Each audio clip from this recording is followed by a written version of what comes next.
మరి ఇది చదివి రాసిందా లేదా మీకు లాగా చేసిందా? ఇంకా రాయలేదు ఏమి. అది కాదు, లా. బుక్స్ అది రాయకుండా ఎట్లయితుంది? సార్ నువ్వు డిపెండ్ చేయకూడదు నాకు. చెప్పినా వినాలి.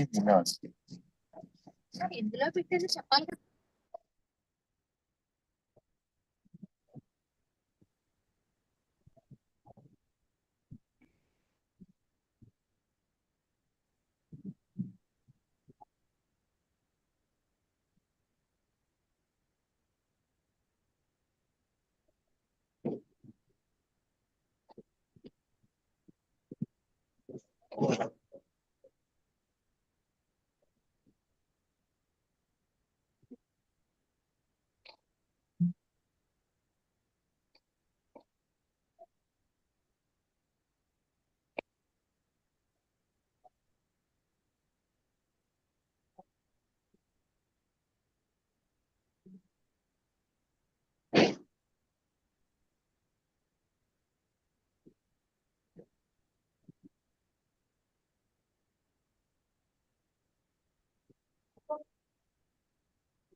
ఈ నేమ్ కరెక్షన్ చేయాలి.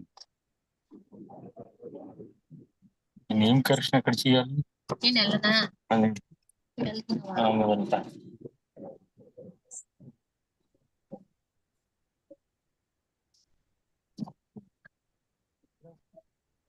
ఇది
సూది ఇప్పుడు ఆ సూదికి మళ్ళీ కెమెరాలో on చేయాలంటది.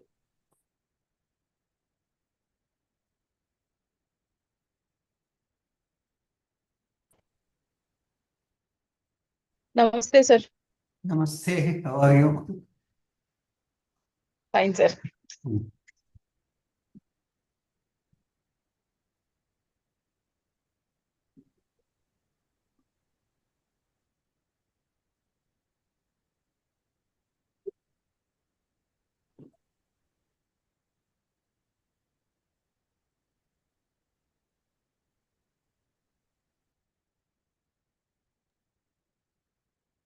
How are you, sir?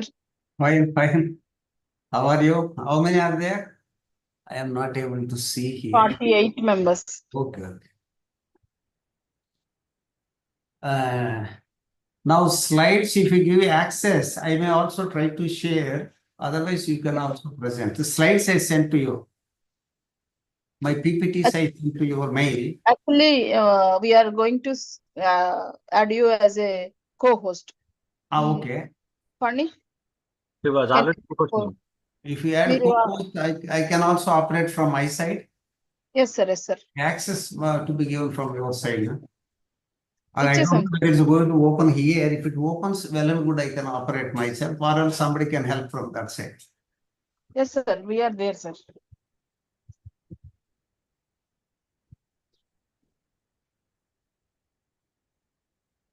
Good afternoon, sir. It is very great opportunity for us. Good afternoon. Srinivas, Yes, sir. The co-host of it. you are from where? I am from AP, sir. AP Palnadu. where? Palnadu, Vinkonda. Palnadu. Okay, Guntur. Yes. Good afternoon, sir. Good afternoon, madam. Where are you from? I'm Dara Karunashri from AP and Telangana, sir. 15 days in Vijayawada and 15 days in Native Telangana. of which place? Vijayawada, sir. Vijayawada. Okay, okay. You did from Siddhartha law. Yes, sir. Yes, sir. I'm working as a mediation member in the consumer court, sir. Good, good. Now you did law from Siddhartha. Yes, sir. Who was principal? Ramaya? Mhm. Ramaya was his principal or now? Divakar Babu Garu is the principal, Now sir. Divakar Babu. Earlier Actually, two Ramaya times was there. there is a renewal, sir. Okay. Principal renewal. Ramaya did PhD under my guidance. Oh, P. okay. Ramaya. Okay, okay. I was the principal of Andhra University Law College, then he did PhD there. Now still Oh. he is now taking classes to judicial officers, coaching classes now. Okay, P. okay. Ramaya, former Okay. principal of our Siddhartha. Okay. Still he is running one institution, I hope. Okay. In the new Protection Act, because of the new Protection Act, I appointed as a mediation member in the consumer court, sir, in Good, Vijayawada. good, In Andhra Pradesh, I'm the first lady mediator throughout the Andhra Pradesh. Good, good. And even the Bar Council of India made it compulsory this mediation as a main subject. Even Yes, sir. splitting Because the KDR into many so many parts. cases are pendency. Paying even former justice, even our Justice Ramana, N.V. Ramana, or even President CJ also, they are very much interested in mediation these days. Last year, I went to Ramnagari house. I visited Ramnagari house. Okay, okay. And we invited him for the program. He came. We are all proud of now having completed his law from Nagarjuna University, Guntur, and elevated to the states of CJS of India. That is an honor to Andhra people. Really? Initially, Koka Subbarao was there, you might be knowing. Yeah. When the Golkanath case decision was given initially, Koka Subbarao was the judge, CJS of India, of course, representing Andhra. Okay. And now after that, no CJ from India, I hope. He is the first next.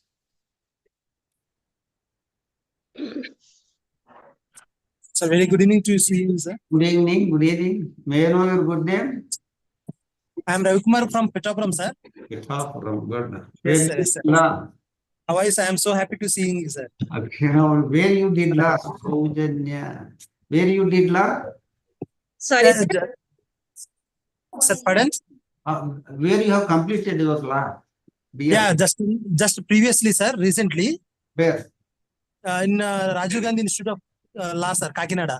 Okay, I visited many times Rajiv Gandhi, took classes there. Trinath was there. Trinath. Trinath, sir, yes, sir. Yes, sir. Now, Trinath, sir, is principal. Srinivas. he is now late.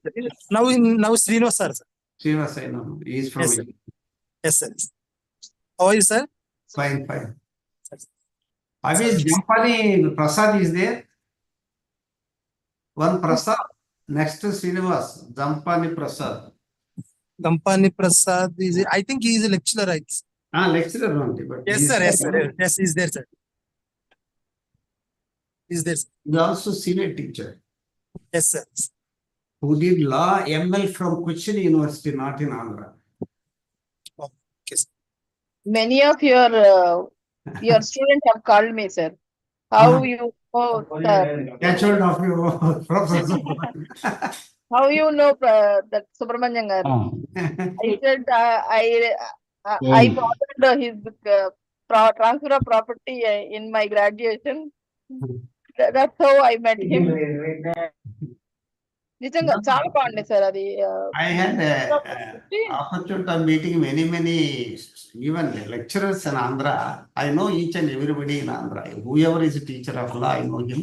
They might be going to me. I have an inclination of meeting all the person. That is one reason.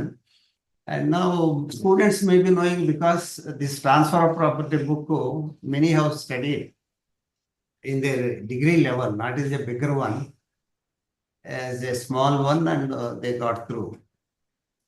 That's why now I am little known in Andhra as a TP teacher, including you. To me Good evening, also. sir. Good evening.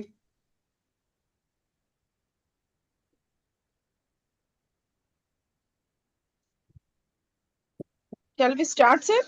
Okay, as you please. Shall I try to first, let me see. That one. I request you all to mute yourselves and open your camera. మీరు కాదు, మిగతా వాళ్ళు. Okay. Open your camera, and if at all any doubts you are having, you please note down.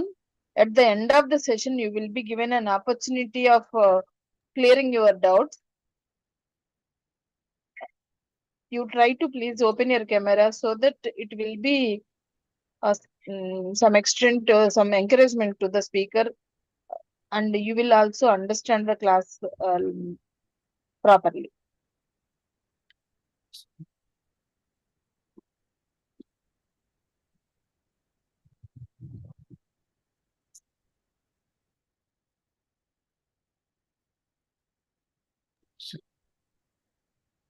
Sir me camera మీరు కనిపించట్లేదు sir.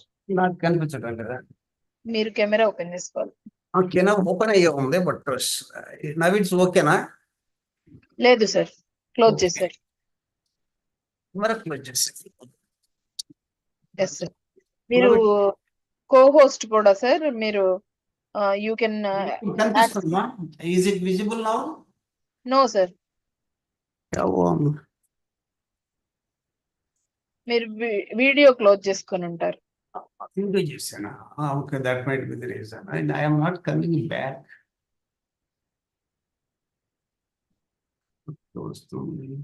మళ్ళీ join అని అంటుందమ్మా, join కావాలి ఏంటి?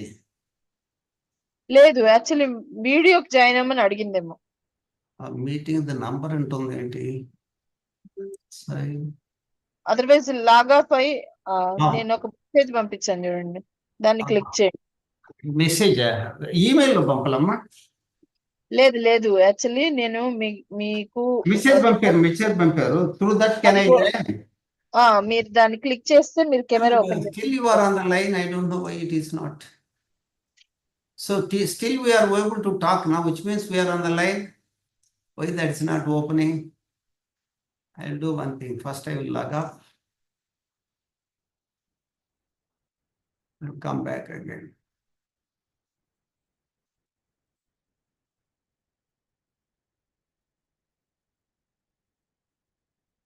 Okay. Now you are visible. Visible? కనిపిస్తున్నారు మీరు. Then I will try your track. Is actually right side లో కార్నర్ లో మళ్ళీ మీరు కెమెరా క్లోజ్ చేశారు. ఇప్పుడు వస్తుంది చూడు. ఓకేనా? లేదు. సౌండ్ మీరు ఆన్ జాబ్ చేశారు. Now it might be there. ఇప్పుడు వస్తుంది సార్. అయితే నేను I'm just trying to open my, I'm not getting slot. మీకు రైట్ కార్నర్ లో వ్యూ అని ఒక ఆప్షన్ ఉంటుంది సార్. రైట్ కార్నర్ రాలేదే. ఒక వ్యూ అని ఒక ఆప్షన్ ఉంటుంది. వచ్చింది. వ్యూ లో పబ్లిక్ వ్యూ పెట్టుకుంటే అందరూ కనిపిస్తారు. Okay. స్పీకర్స్ వ్యూ పెట్టుకుంటే That you can do. I am just going for sharing my thing. Where can I share? Shall I go for sharing? Share. Are you able to see my slides? Yes sir, yes sir.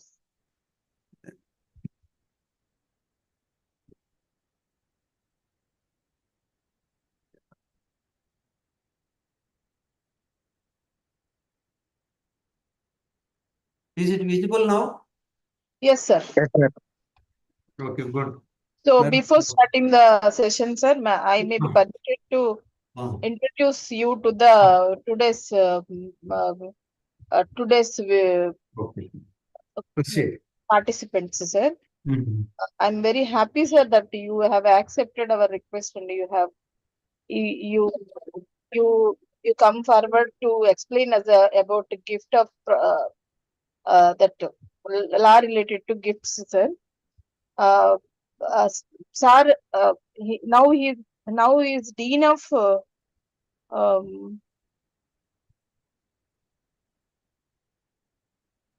Maharashtra National Law University, Aurangabad. Now, sir did his MA in sociology, MA in political science, ML in constitutional law, and now he did his PhD in constitutional law.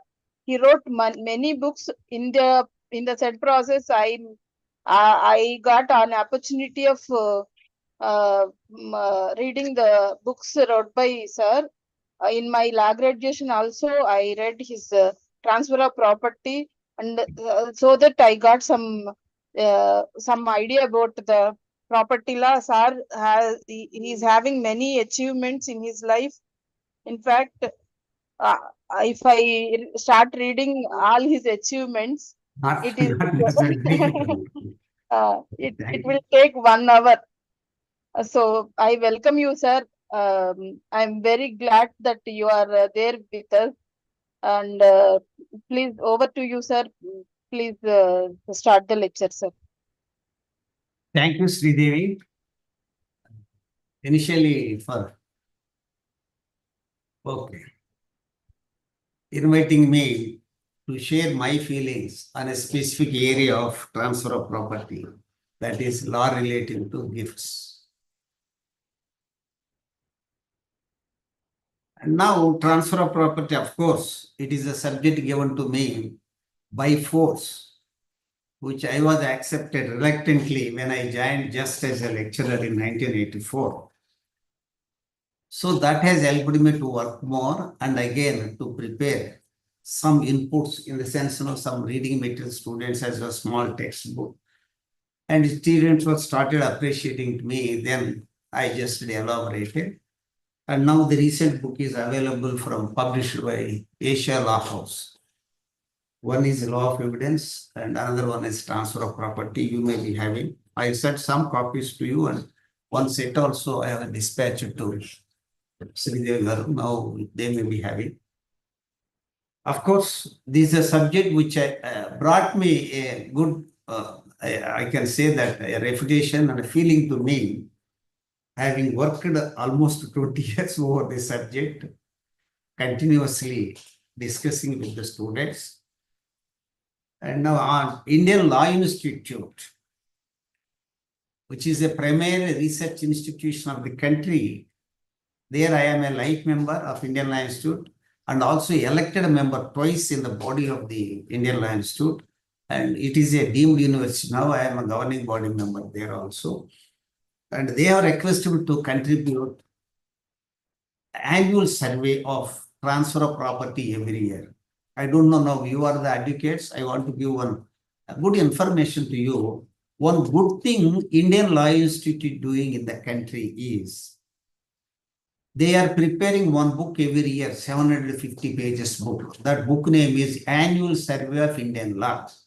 I request every advocate who is now dealing law to keep this book with you. It costs only some 500, 600 rupees only. Where now this institution is requesting almost 25 experts of law in different subjects. And they will collect 30 to 35 pages every year on the latest development of subject. It may be evidence, it may be transfer of property, it may be constitutional law, it may be IPR, CPC, CRPC, something like that, different subjects, 4 subjects of law. And they are compelling as a survey on that particular year, starting from January to December, what are the case laws, decide development, amendments, and new laws come over that subject. And the teacher experts will prepare a survey and they will send to University Institute and they will prepare a book and they are sending. I am a regular contributor on transfer of property to the Indian Law Institute. So my articles are publishing in the Indian Law Institute. If you see that annual survey of Indian law is available, you can purchase and also I request every advocate to purchase. If you want to know something of any subject, evidence, CPC, CRPC, or contract, constitutional law, or transfer of property, you need not refer any book. You just take that book, all subjects are available, read it. Maybe if you go for 2-3 years back, you will get all the information connected to that one. In that way, it will help you because every advocate must keep latest knowledge of the subject. One area will not sufficient to you because you being a general advocate, you need to have a elaborate idea of all the subjects. In that way, that will help. That's one thing I can inform to you. And on the basis of this contribution, and even Andhra, Hyderabad, ALT, Andhra Law Times, Hyderabad, they have requested me to prepare and edit one book. You might be knowing G.C. Subbarao. New generation may not be knowing. Old generation, those who completed your Master of Law 25-30 years back, they might be knowing who was G.C. Subbarao. Subbarao was a popular law teacher and he wrote many books on law. And still they are existing, and he wrote one good book on transfer of property. So now, Andhra Law Times publishing 2 volumes of that book, carrying almost, I can say, 5,000 pages, 2 volumes. Now, I am asked to edit that book, and I have edited, and now 2 editions, 8th edition, 8th edition 2019, 9th edition this year only came. They are available 2 volumes. You can also keep that book in our library. There's a great opportunity to me working on G.C. Subbarao, who wrote this book 1946, before my birth. And he is no more, but his book is continuing as a big volume and popular entire India. So I had got an opportunity of editing that one. That is one thing. And I request you go through that one. So coming to the subject. So I have varied experience. I served as a principal in a private law college, served there 2 years, Nyaya Vidya Law College. After that, Andhra University, I served there as a teacher, associate professor, school of principal of law, as well as dean of students affairs in Andhra University. Then I went to Patna. There also I served as professor of law, 1 year, Patna National Law University. Then I moved to Chennai. There I served as a founder dean in a school of law for 5 years. After that, I came here. Here I am a professor of law. This is my association with law colleges.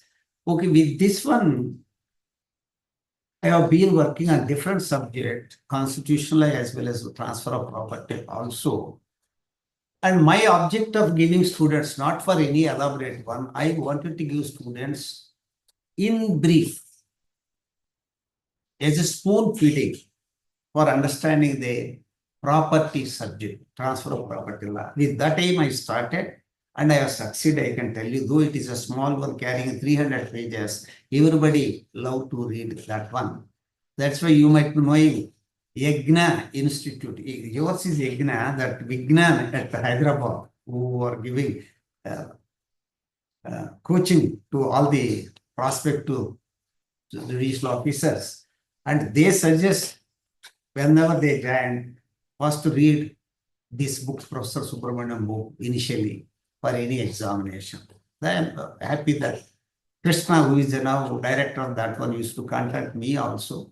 And in that sense, incidentally, Sridevi long back contacted me and she was referring something and I encouraged her to continue. I am happy that she is doing a very good job, a public utility service to all the budding advocates and experienced advocates also, inviting people like us and again getting all these lectures. That's a very good job. I appreciate her and I wish her all the best in her endeavor. So coming to our topic, transfer of property. This is one of the important subjects. Most of the disputes coming only related to property only.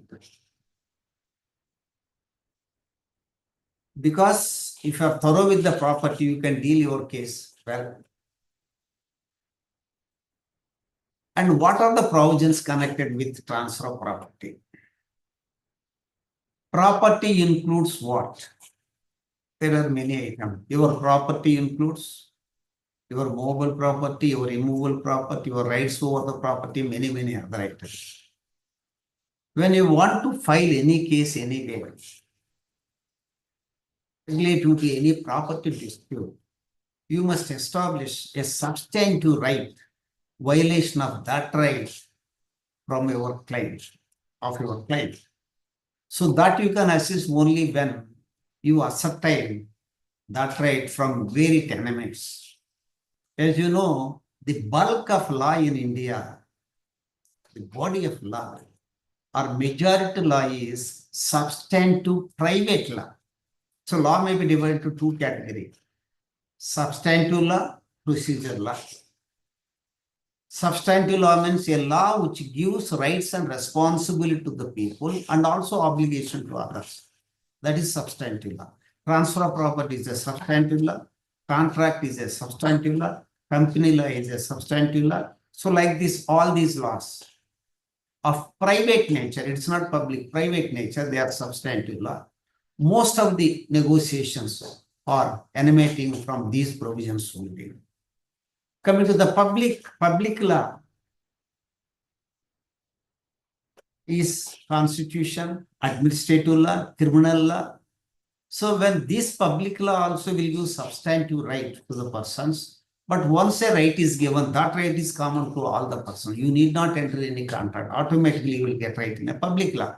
Whereas coming to the private law, whatever private law you are taking, whether it's a transfer of property, whether it's a tort or even a Company Act, Negotiable Instrument Act, Trust Act, even more that one, Sale of Goods Act, all other items.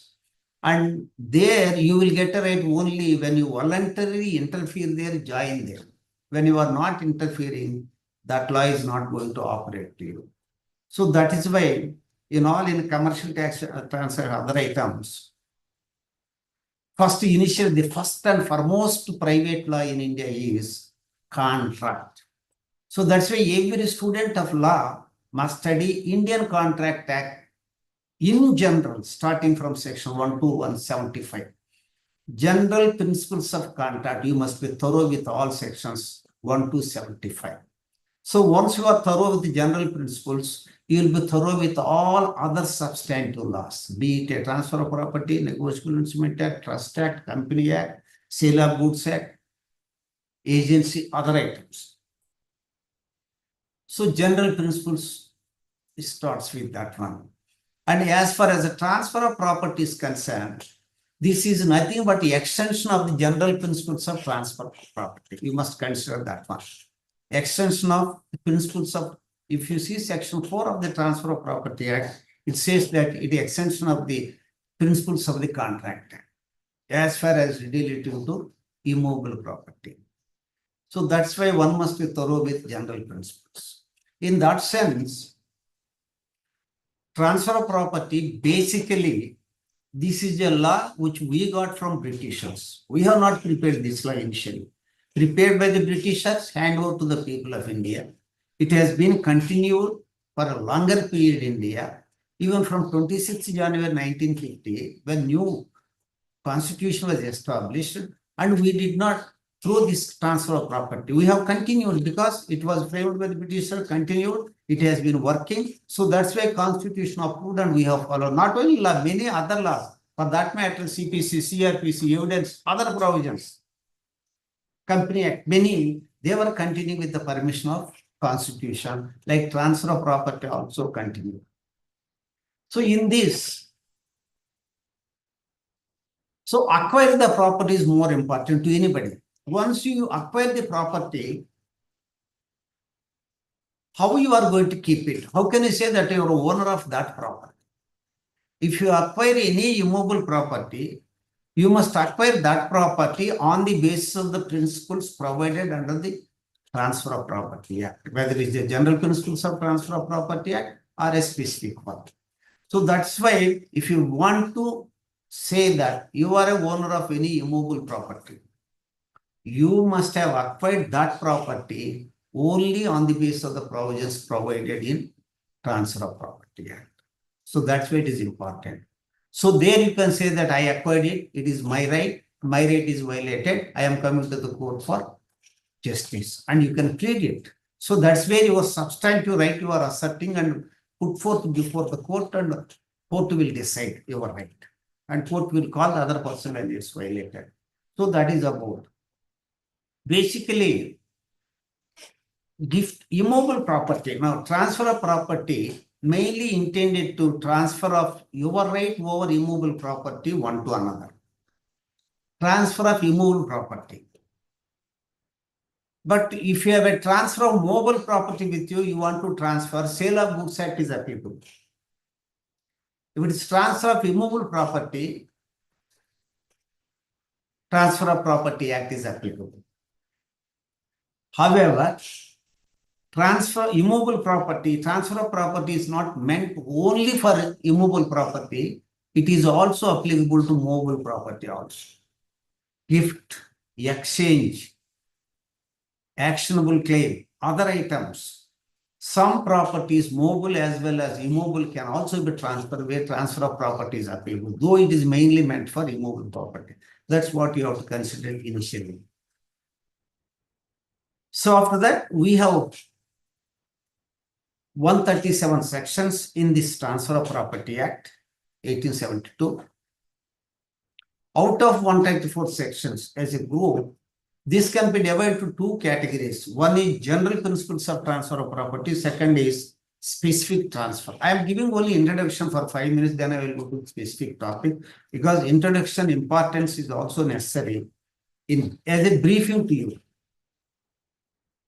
First part starting from 1 to 53.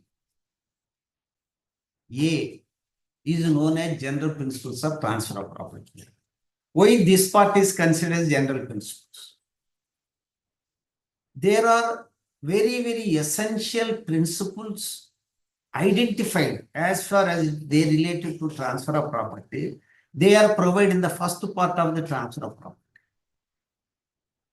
Those principles, those guidelines must be observed by all the persons while transferring.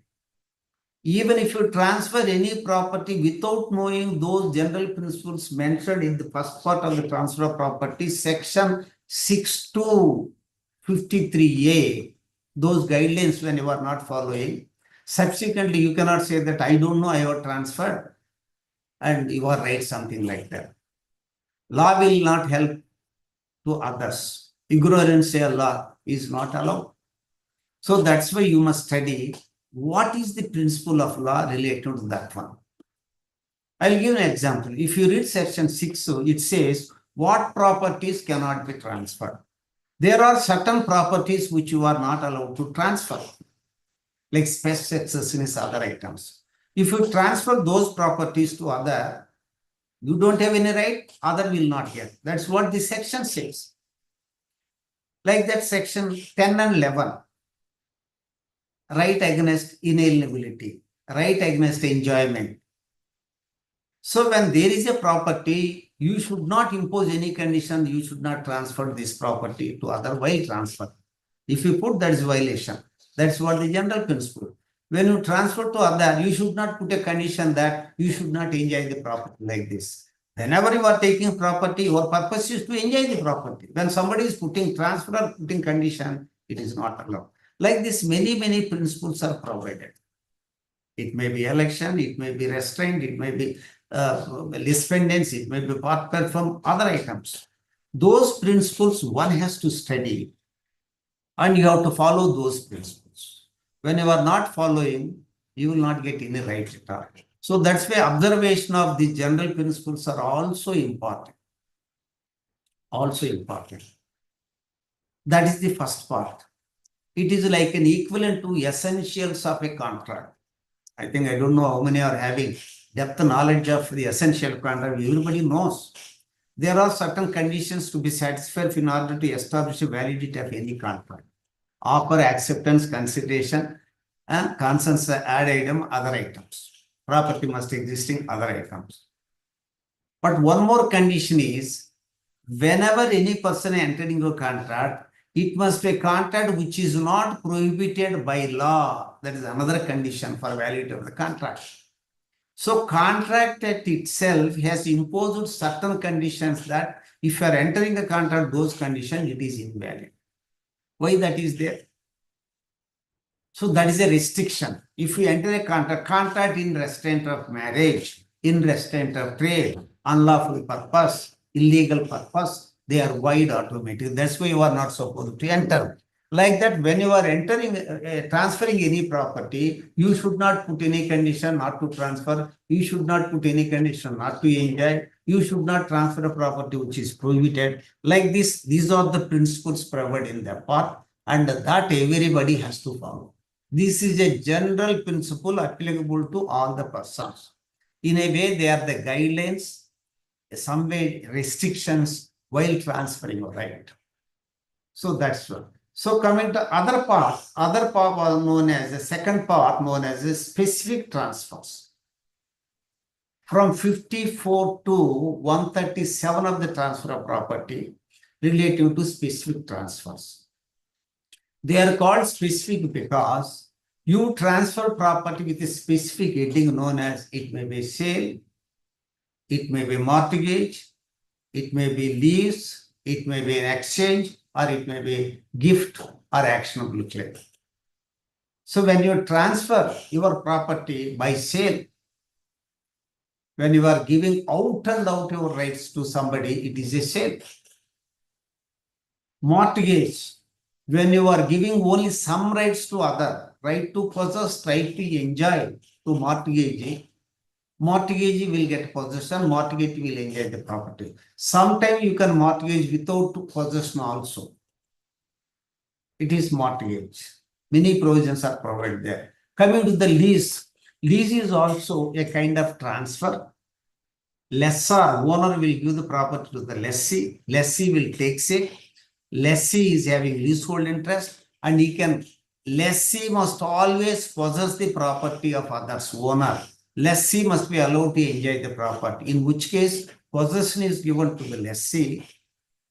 Enjoyment is also given to the lessee, for which he will pay some periodical amount. That amount is known as a rent. That's why it is lease. So lease also, there is a transfer of rights. Same with the exchange. For one property, when you go other property, that's an exchange. Gift. When any person gives property out and out, one to another, without taking a single pile, this is a gift. Gift is without consideration. So like that, there are actionable claim is a different part. So friends, under the second part of the Transfer of Property Act, you have 5 headings, mainly 6. One is sale, another is mortgage, lease, gift, exchange, gift, actionable claim. When you see this one, 4 types or 6 types of transfers. Everywhere there is a transferor, there is a transferent. In a sale, transfer is the seller, transfer is the buyer. There is a consideration. In a mortgage, transferor is the mortgagor, transferee is the mortgagee. Subject matter of the mortgage is always immovable property. That's a mortgage. And he transfers interest to one or to the mortgagee. Mortgagee may be in the possession, may not be in the possession. There is a transfer of interest. That's why is a mortgage.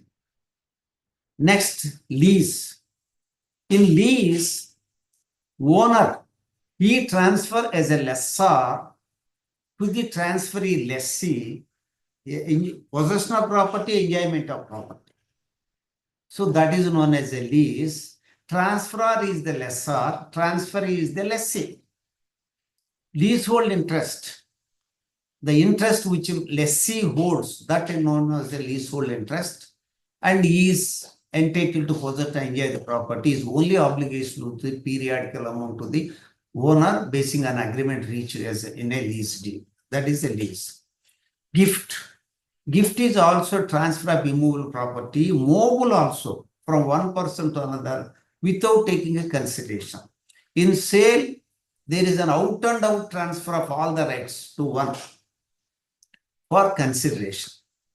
In a gift, out and out transfer of rights one to another, there is an absence of consideration in a gift. That's what you have to consider. And last one is exchange. Exchange, otherwise considered as a barter system. In good olden days, so we used to call it as a barter system. While framing law for the provisions of transfer of property or for sale of goods act, so the authors, they forgot to frame certain rules related to transfer of movable as well as immovable property, exchange of one to another, which is otherwise called a barter system. They forgot to mention sale of goods act and other items. And fortunately, they have thought of giving in transfer of property. So that's why separate chapter is open and provided here in the transfer of property. That is all exchange. Last one is actionable claim. This is a different one. So these are, when you see all these places, so for purpose of your clarity, I am telling, in all these places, second part, specific transfers, there is a one person who is a owner and he is always considered as a transferor. There is another person who takes this one, either by sale, mortgage, gift and other items, he is a transferee. But the nomenclature we use, the transferor and the transferee are different. If it is a sale, we will use seller and buyer. If it is a mortgage, mortgagor and a mortgagee. Lease, lessor and the lessee. Gift, donor and the donee. And exchange of the property, the word, proper word is parties to an exchange. You must use the word. This is where you may not be knowing. In an exchange, one person exchanges his immovable property with that other exchange, or one person may transfer one house to another building. Take for example, there is an exchange. And now here every person is a transferor, every person is a transferee. That's why here parties to an exchange you have to use. And the other one is mortgage, donor, gift. In a gift, transferor, owner is the donor and transferee is the donor. There are conditions which we will be discussing now. And the last one is actionable claim. When you are dealing actionable claim, the proper word to be used for a transferee and the transferee related to the rights over actionable claim is assigner and assignee. Assigner. Whoever transfers his actionable claim to other right royally, the transferor is the assigner. The transferee will get the benefit out of this one. He is an assignee. These are the technical words. You may be knowing, but I am giving once again those specific transfers. Anyhow, you need to go for, when you are arguing a case sale, certain rights and responsibilities, or an exchange, or any lease, or mortgage, or exchange gift. So whenever question comes before the court, you must be in a position to explain the definition, essentials to that one. Certain case laws decided. So that's where you need to go in depth of all these specific transfers. Anyhow, now today I have given only gift of immovable property. I will try to give some of the legal provisions connected with immovable property. In this chapter, I want to cover definition of gift, essentials of gift, gift when effected, necessity of registration, onerous gift, revocation of gift, universal donatio mortis causa, and conclusion. Section 122 gives the definition of gift. So, friends, in a theoretical way, everybody must know the meaning of gift. That definition of statutory meaning is given under section 122 of the Transfer of Property Act. It says, I will read once. A gift is a transfer of certain movable or immovable property made voluntarily and without consideration by one person called the donor to other person called the donee and accepted by on behalf of the donee. There is nothing here. It must be voluntarily. Condition you remember. Anyhow, we will go to essential. It must be volunteer without any compulsion. There should not be any consideration. If single pie is there a consideration, it is not a gift. One person is the owner. Another person, he is the other person who get a benefit out of that one freely is a donee. And this transaction on the basis of definition is specifies always that acceptance of this transaction, donation from donee side is essential. If acceptance is not there, it is not a donation at all. Donee will not get any property. So that's why that acceptance, when he should make, section says acceptance is needed. Section 23, 123 of the TP Act says that this acceptance must be there. By what time you can give acceptance? Today he donates, expresses willingness to give it, and is ready to donate to so and so person. Other person has to express his willingness, and I accepted like that. So how long he can keep it? He can give acceptance maybe little later, but that acceptance is a must, without which he will not get property at all. But that acceptance must be before the lifetime of the donor. It may be 10 days, it may be 1 month, it may be 2 months, whatever it may be. Owner expressed willingness, donee is ready to take it, but he must say his acceptance, not orally pleased, in writing, according to law. So when he can give after 1 month, 2 months, he can give at any time, provided by the time he give acceptance, donor must be in a position to understand what the donee is telling. If he dies and acceptance is given, it is not a gift. He will not get property at all. Even if he gives acceptance when donor became totally unconscious, he alives, then also it is not a acceptance. It is invalid. There is no gift at all. So that's why he must give acceptance before lifetime of the donor when he is conscious to understand. That's what it required here. So friends, this is the general meaning given 20, 122, 123. What are the essentials? So theoretical for examination purposes, you required. For other implications also, you need to go one by one. Essentials of a gift. So friends, you must know here, gift is a property which is freely coming to a transferee donor. Donor may get sometimes crores of rupees or lakhs of rupees worth. Voluntarily freely is getting a property.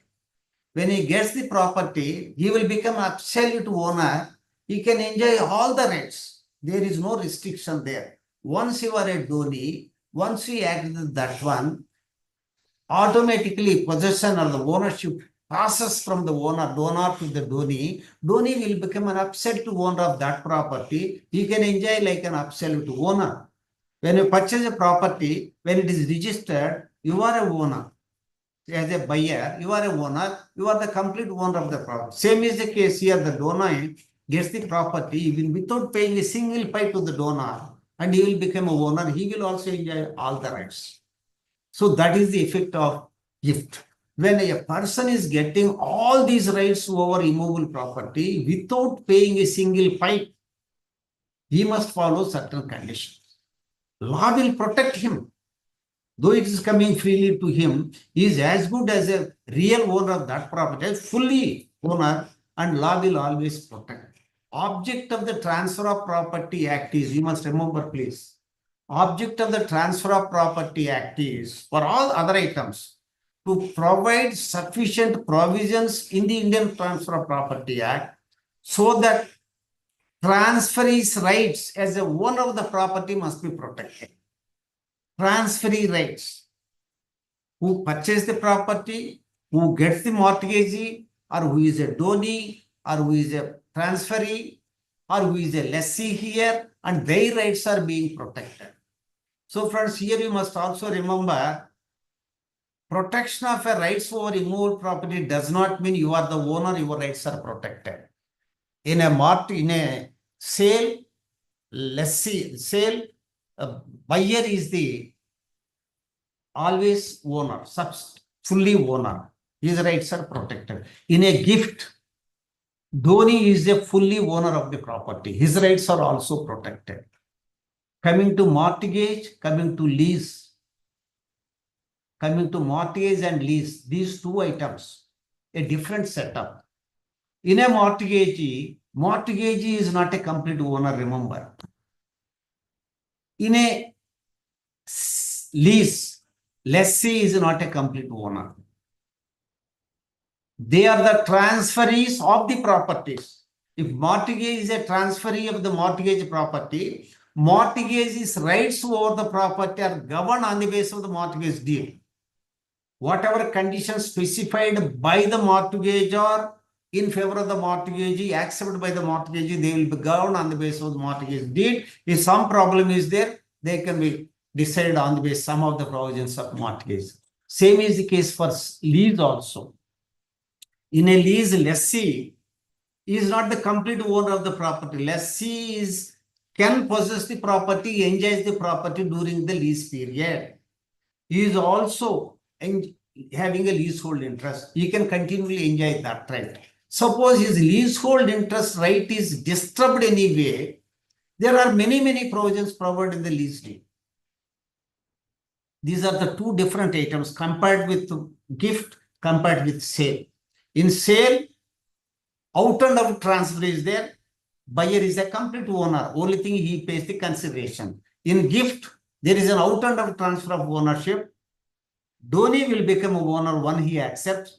He will not pay any amount at all. He doesn't pay anything at all. Still, he is a owner. And in these other items, sale and mortgage, mortgagee who has given an amount to the mortgagor, some amount. Mortgage who he has given some amount to the mortgagee. Mortgage in the possession of the property, without possession also enjoys rights. Lease is also enjoys rights. So transfer of property protects rights of all these persons. Not only transferees, transferor rights also.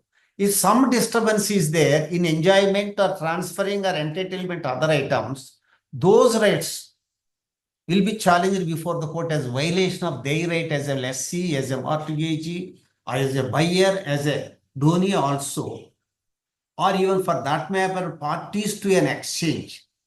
They can also be challenged, and those things can be decided on the basis of the provisions of transfer of property. Later part. That is why object is to provide complete provisions so that all the persons connected to this transfer of property, he may be a transferor, he may be transferee, when they are transferred on the basis of the provisions of Transfer of Property Act, they will get all the rights. Their rights are protected. If anything is there, you can challenge, you can go to the court, you can quote, and you will get the property back. Provided if you follow all the principles provided in the transfer of property. There is an object. So that's why when a gift is there, gift must satisfy certain conditions. If those conditions are satisfied, you can say that gift is a valid gift. One, there must be transfer of ownership. Generally, in a gift, donor is the owner. He transfers his right over property to the donee. That is always there. The ownership must relate to property in existence. Another condition is, it says, at the time of donation, property must be in existence. Meets and modes of boundaries must be there. It must be specific. Value must be specific. Meets and bounds must also be, records must also be perfect. And the donor must show that he is the real owner of that property. Then it can be transferred one person. At the time of this property must be existing. Suppose if A says, I am going to get property after 1 month, and I will give my property to donate, take it. He can give, it is not valid because there is no property existing. Nobody is allowed to give any property without properties existing. One condition. Other thing is, you must have a ownership over that. That's enough.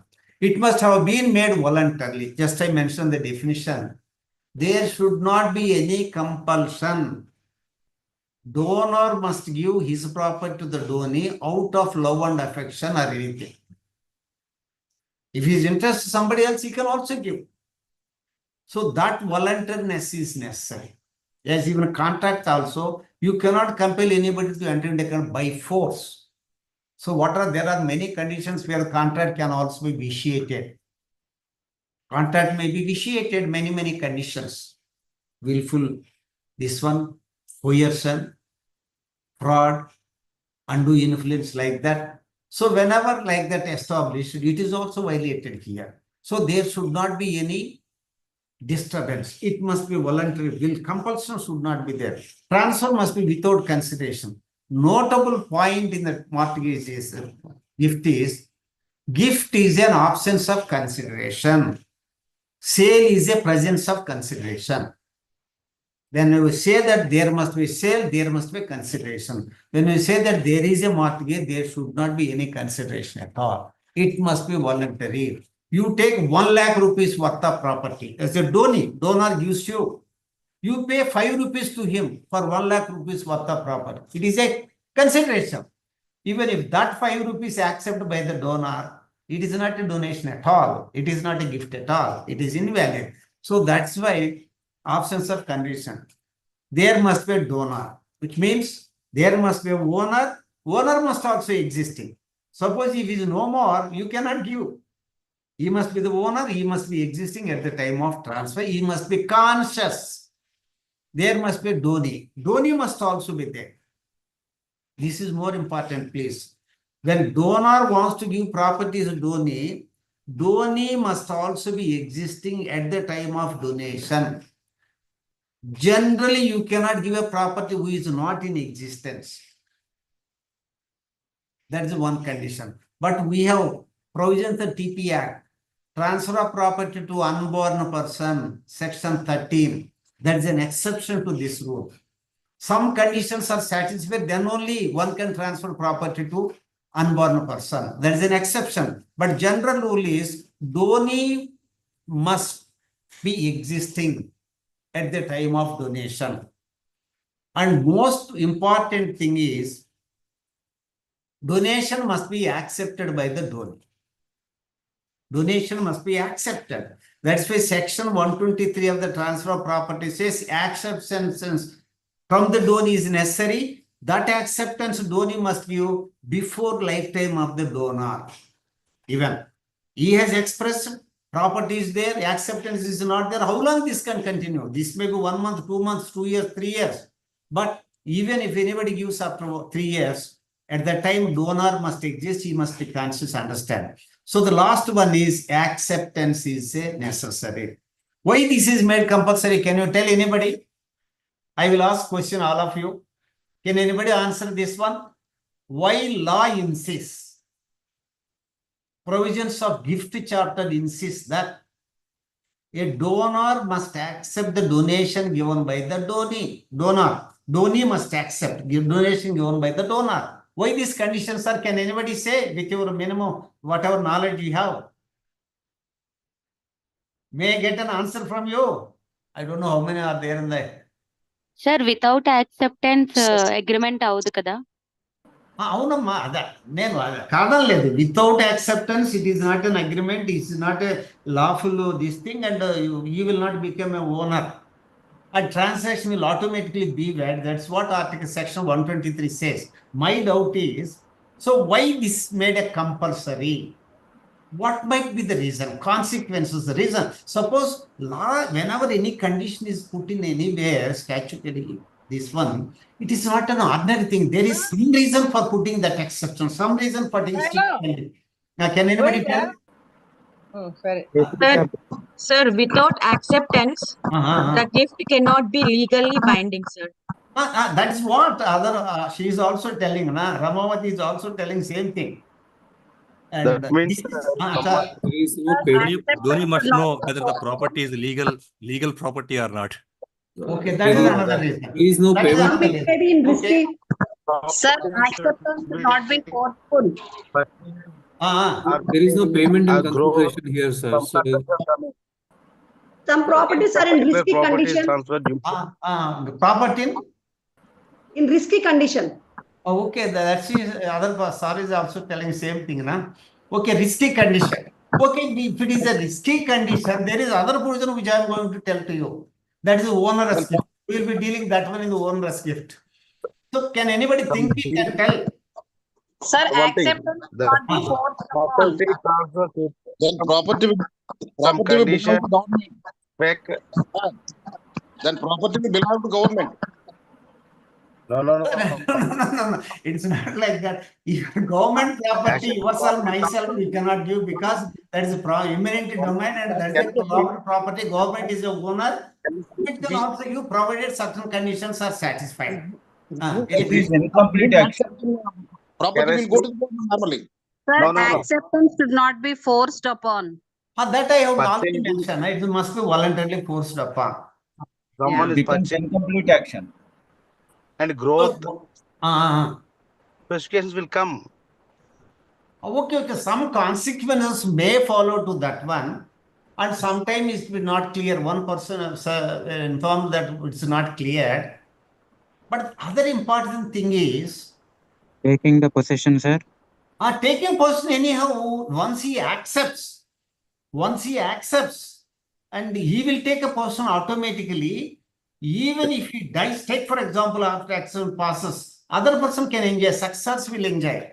So he is a complete owner. Once property passes from the donor to the donee, acceptance is extended and automatically it is a property of the donee. Donee will enjoy full power. If donee can transfer, alienate this to anybody, and even donee dies and the successors will enjoy. That is always there. And now here, sir. There are no successors. No, successors are not there and somebody else will go, or rather it will go to government, sir. Suppose Okay, there is a property without any owner. Owner dies. There is no successors. Automatically it will become property of the government on the basis of eminent domain. Yeah. So I have just explained the possibility from your side. Why this condition is accepted? I put condition as a compulsory one. Acceptance from the donee side. Can you tell, please? There is something like contract because without the consideration. Like that also you can think. Okay, I will tell one reason. If there is any non-benefits also, sir. Which one? Benefit లేకపోయినా కానీ దాని వల్ల ఏదైనా problem benefit expect చేసే ఎవరు ప్రాపర్టీని donor expect చేసి ఇవ్వాలని అవసరం లేదు. లవ్ అండ్ ఎఫెక్షన్ అయితే లవ్ అని లేకపోయినా కూడా ఇంట్రెస్ట్ ఇచ్చేయచ్చు. But other person must take it. నాకు వద్దు అని అన్నాడు అనుకోండి, then it is not a gift at all. Okay, I will give an example. There is one person, A wants to give property to B. B is maybe a poor person. Take for example, he requires a property. So 5 crores worth of property A is given to B. B needs it, but still B doesn't like to take it. Why? Because I don't want his manner of this one. I don't like him. And when I don't like him, I don't want his property also. Though donor is willing to give, donee is not willing to take. If donee is not willing to take, donee will not give acceptance. When he is not giving acceptance, It will become invalid, it will not transfer. So that is why donee must also willing to take property. There are many who can donate. There are many donors who are not willing to take. He might be the bitter enemy of that man. Take for example, he may be opposition party. He is willing to give. But when the donor is not willing to take the property, law must also protect his interest. So that's why if donor is not willing, maybe different reason, property may be in the risk, he may be expect something in future indirectly, or there may be some consequence that may follow. This might be the feeling the donee is having, or almost donee is specifically not willing to take property from the donor. Donor himself might be the enemy, or donee does not like the donee at all. You give him crores of rupees worth of property. I don't want your property. I can survive without that one also. That's my feeling. So that's the reason a law always protects the interest of the person. So that is why nobody compel you to enter into any contract.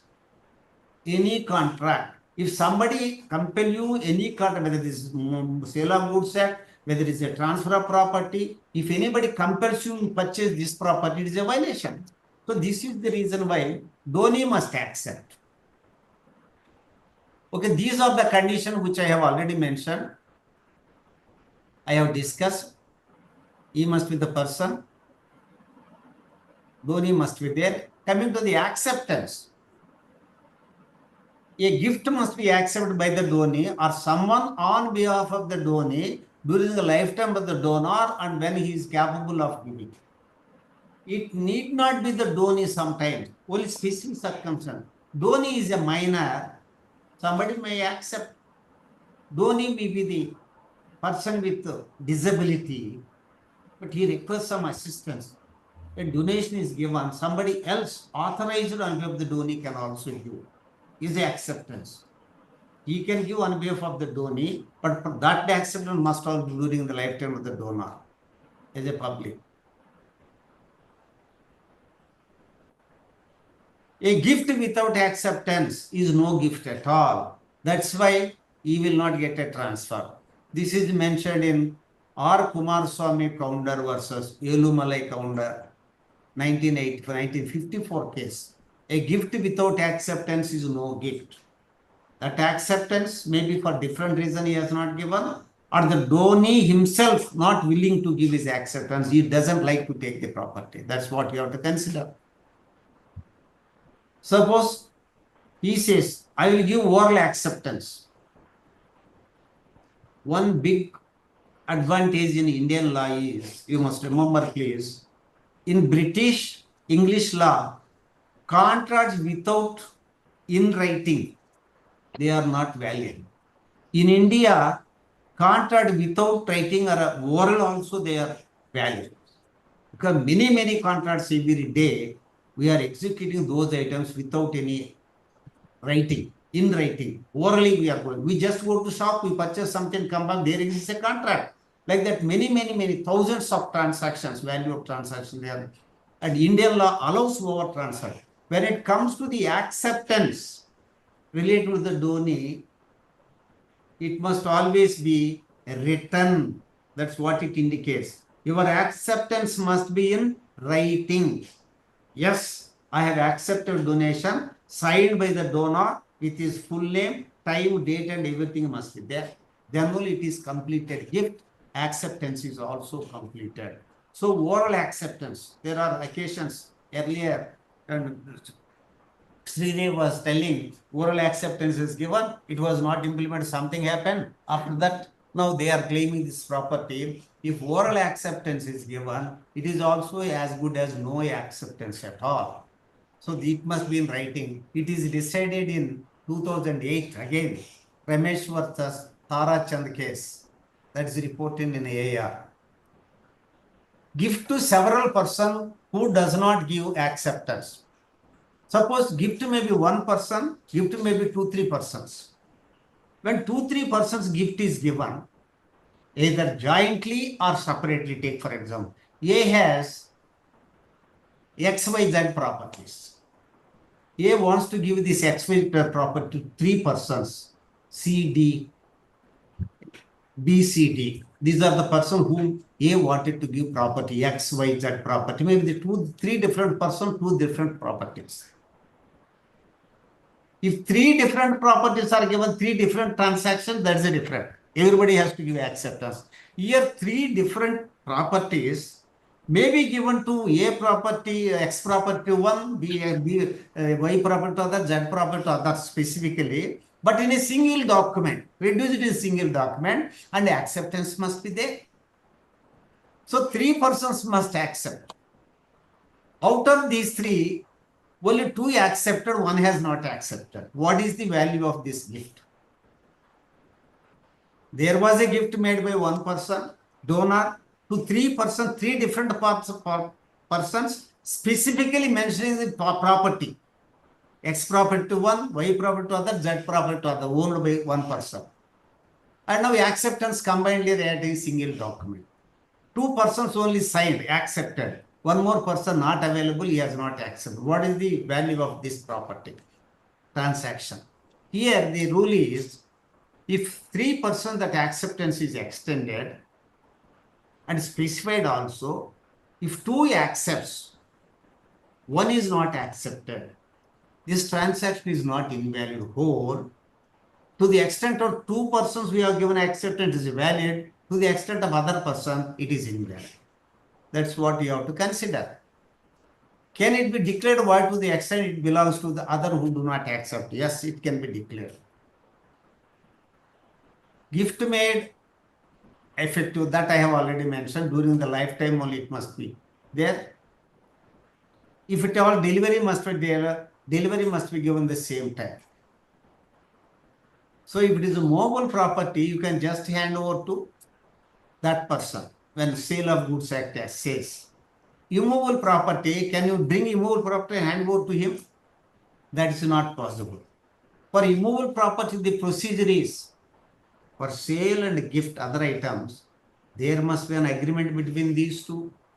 Agreement must be reduced in writing, and it must be registered before the registrar, and registration must be in the presence of the authorized person, two witnesses, property value must be accounted, and again registration amount must be paid, and proper stamping other items are there. Then document will get transferee of the seller or the donee here, then they will become a owner of the property.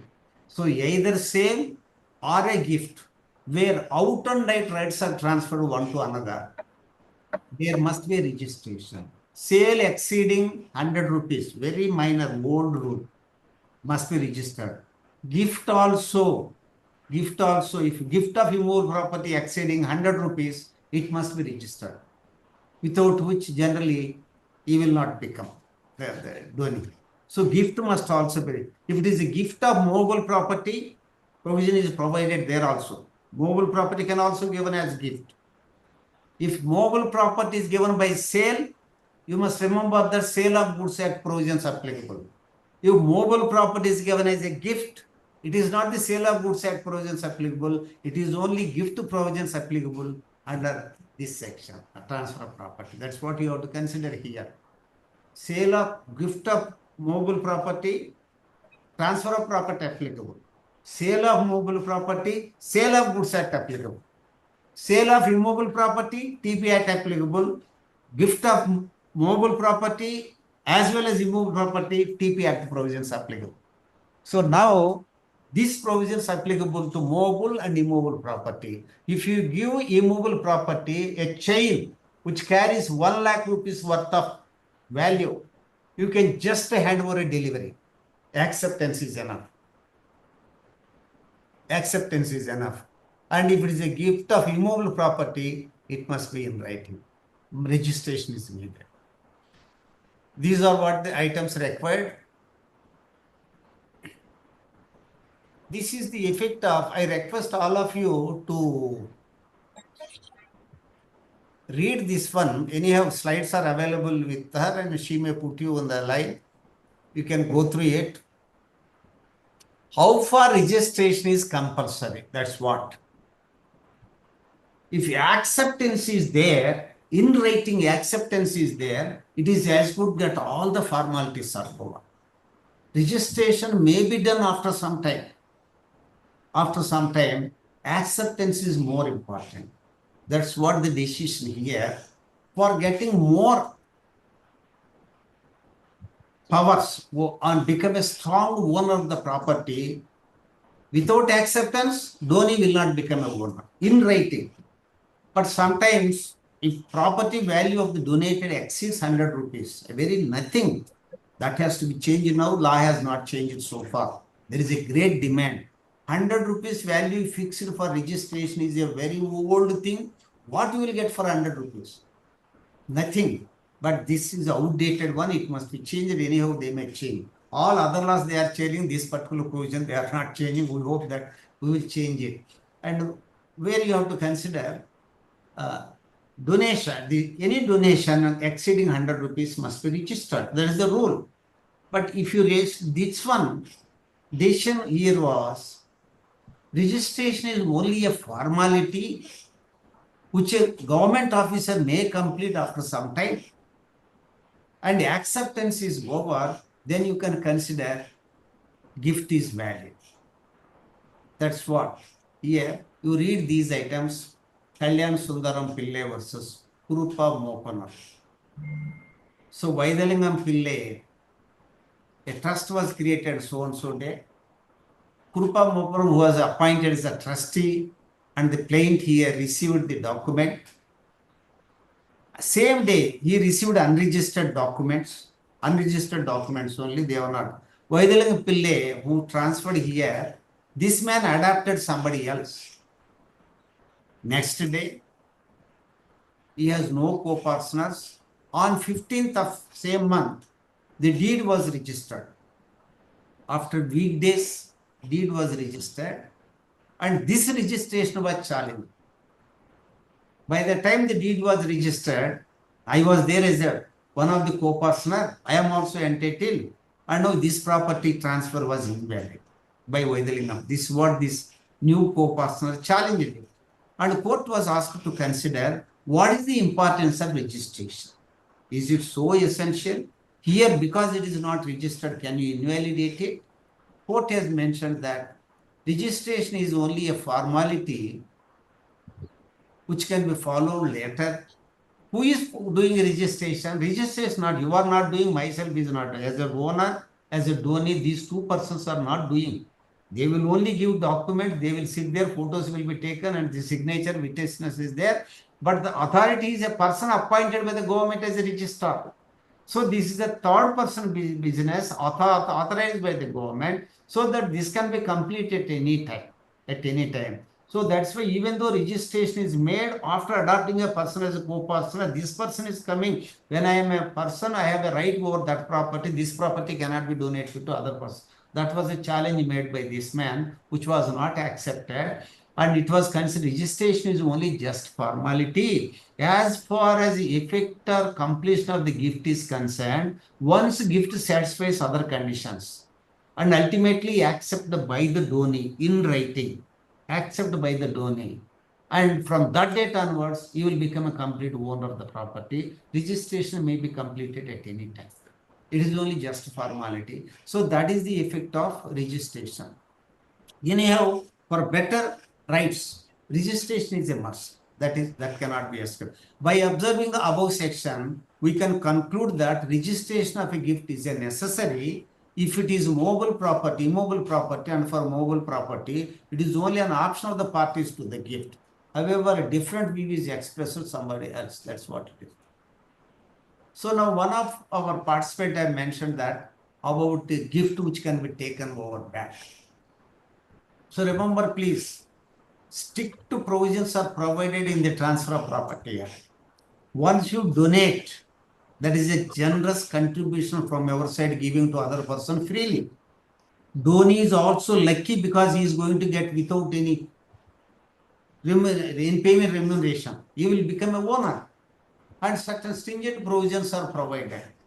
Once it is given, donor expresses his willingness, given to the donee, donee accepts the donation completes. So you cannot take the property back. So once donation is declared accepted, it is a completed gift. You cannot take back. Suppose the donor gives the property with a condition to take it back after some time, it is void. Resumable gift is no gift. Resumable gift means when donation is made with a condition that you take it as a donee, after some time I will take it back. This is invalid. That is known as a resumable gift. Sometimes two conditions may be there. In that he will give some, maybe a movable property, immovable property, it may be cash also. He give 2 lakhs rupees as a donation to others. It need not be a property always. It may be a cash. It is also property. He gives 2 lakhs rupees to other person as a donation. He put a condition that I am giving 2 lakhs rupees to you. However, 50,000 amount I will take back after 1 month. What is the value of this gift? Then he says, here is the entire gift is invalid or only portion is valid and other one is not valid. This gift is a gift which is otherwise considered resumable gift. General condition is resumable gift is no gift. In this situation, a gift, when a gift is made for certain amount, where some of the amount maybe a condition you put to take back, and to assess the validity of that gift, one can say that whenever the donor withdrawing some of the amount from the donor after some time, to that extent, this gift is invalid. It is not the whole gift invalid, only that portion, 50,000 he wants to take back, that 50,000 invalid, 1,50,000 gift is valid. That's what the meaning of other items.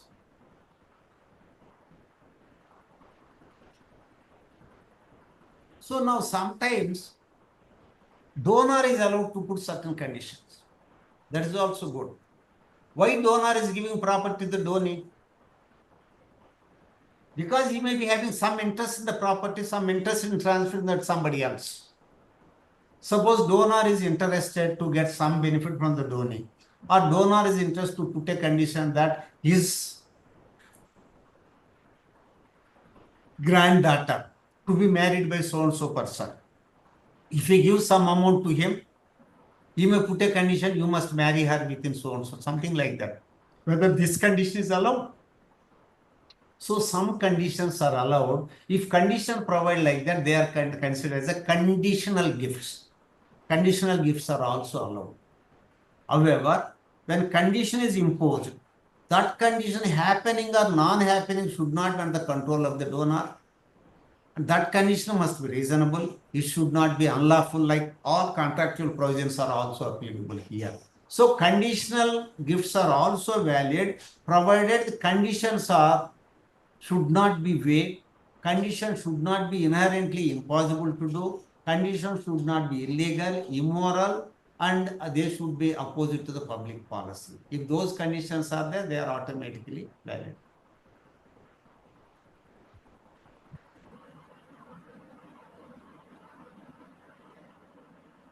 This already I have mentioned. Sometimes gift is not always free. That gift may also follow some burden. If gift is following some burden, this gift is known as an onerous gift. Donor may be having 2 properties. He has a house. He has some other building also. Take for example, 1 apartment, 1 separate house. Apartment is fully owned by him. There is no restriction. But separate house, it costs 50 lakhs rupees, but he has 70 lakhs rupees loan against that property. House cost 50 lakhs, but the loan is 70 lakhs. Whereas apartment, there is no loan, totally free. Donor wants to give these 2 properties to donee. One is a house with obligation. Another is apartment, free, full title. If he gives both the property single transact to the donee, what donee generally says, if you are a donee, you will take I take only the house, apartment. I will not take house. Why? Because if you take house, loan must be paid. So now, once two items reduced in the single transaction and it is given as a donation to other person, donee either must accept whole or reject whole. If you accept both the items, take and take the responsibility also. If you don't reject all. You cannot take only apartment which is beneficial to you and reject the other one relating to obligations. So that is known as, when there is a donation, don't think that donation is always free. When donation is with an obligation, risk and other items, both combined, benefit and loss combinedly reduced in writing and given to the donee for acceptance. If donee wants to take, he has to accept both the items. He cannot take one and reject other items. He must either accept whole or reject whole. That is the rule. That's what it is mentioned in other items. Last one more item is universal donee. It is very interesting one. You might be knowing why the word universal donee is referred here. Section 128 of the Indian Transfer of Property Act specifically refers about the importance of the universal donee. Sometimes don't think that donation is coming freely to the donor.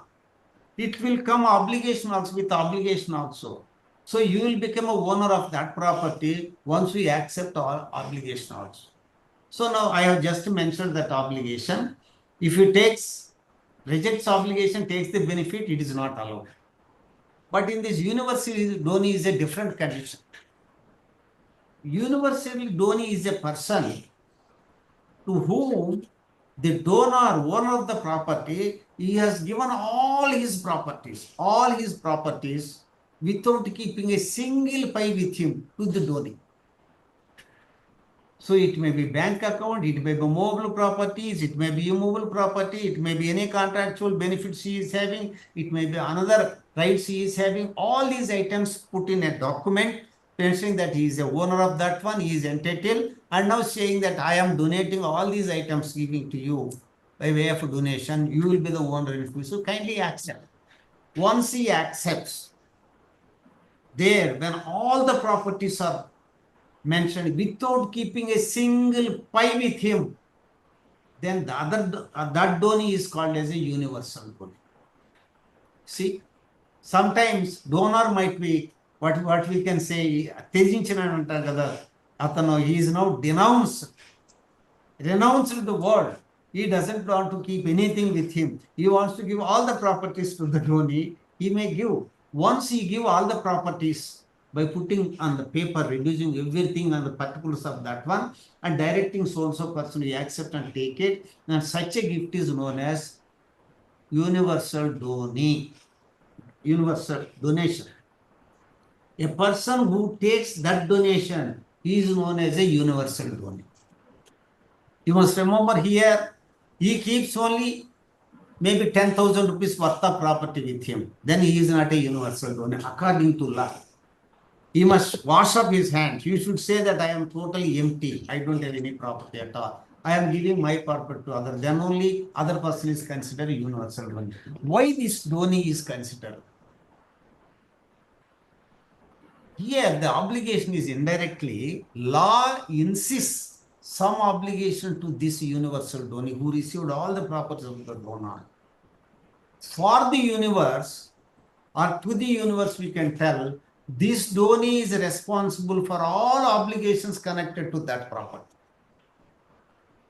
These properties given by the donor, they are not free also. There may be some property attaching with some obligations, some loans and other items, some risks. So once you accept as the donee, you must also face all these risks. So that is why for the universe, this present donee is responsible all these obligations connected to that one, because he has received all the benefits of the property. He must also share all the responsibility of the property because he received the whole property of the donor. That's what the law says here. That is an obligation. If universal donee says, no, I will take only that benefit items, I will not take risk items, he cannot. He has to accept whole property. But law says here, is a person who got a property freely. And his liability is, remember please, there are many cases established here. Universal donee liability over the whole property received from the donor is to the extent of the value of the property only. So he received only, take for example, from 2 crores worth of property. And the liability is prescribed here 3 crores. Do you think that universal donee is responsible for 3 crores worth of liability? No.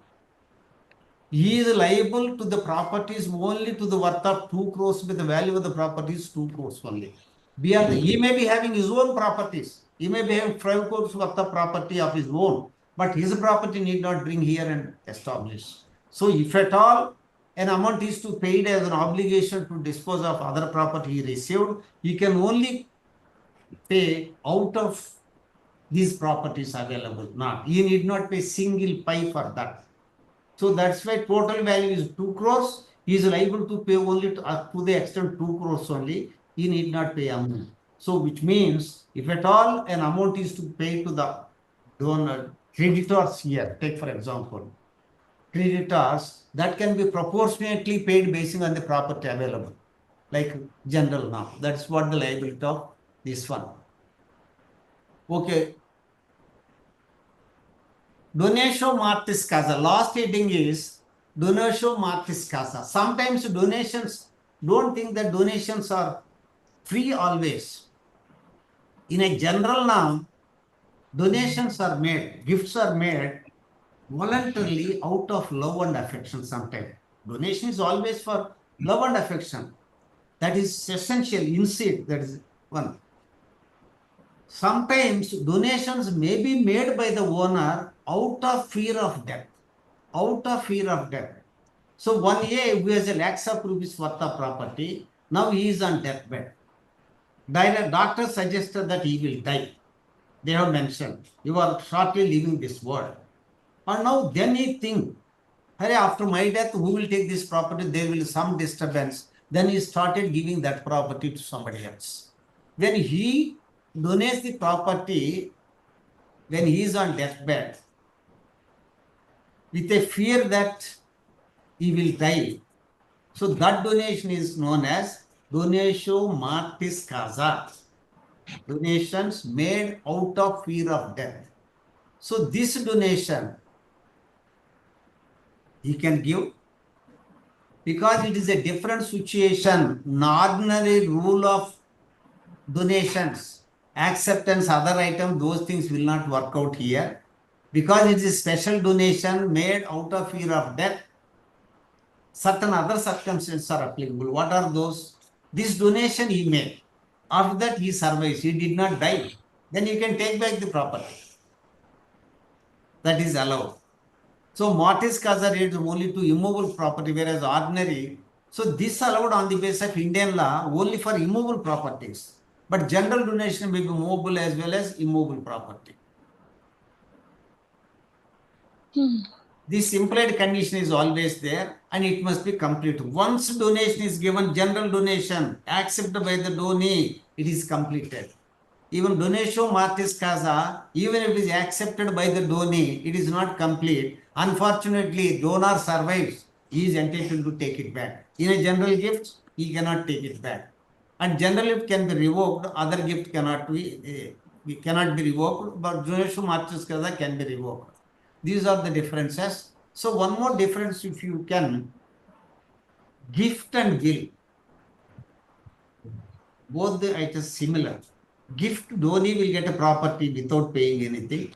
In will also, successor will get the property even without paying anything. Both the items. One is governed on the basis of gift provisions, another is governed on the basis of succession provisions in the base. So where for gift acceptance is necessary, for a will acceptance of the other person whom it is made not necessary. Revocation, gift cannot be revocated, will can be revocated. Enforceability, gift can be enforced immediately once it is accepted and will cannot be enforced. It will only after death of the testator who created the will. Registration, gift must be registered generally if it exceeds 100 rupees. And will may or may not be registered. If will is registered, it is considered as probate. But probation is registration of the will is not necessary. Once a donor or testator dies, will come into effect, and person whose names are appearing, they can take. The expert's word when the possession passes.